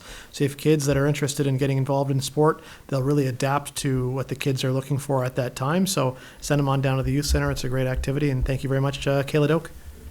Thank you. Any other member of council? I'm going to skip myself tonight because I'm having trouble saying words, it appears. Jib crane, there we go. Thank you. All right, so council, at 8:45 p.m., I'll be looking for a motion to go into closed session. Here we go again. For Local Governance Act, Section 68(1)(c), information that could cause financial loss or gain to a person or the local government or could jeopardize negotiations leading to a collective agreement or contract. I've got Councillor Bennett and seconded by Councillor Neal. All in favor of going to closed session? That's everybody. We're in closed session. Thanks for being here.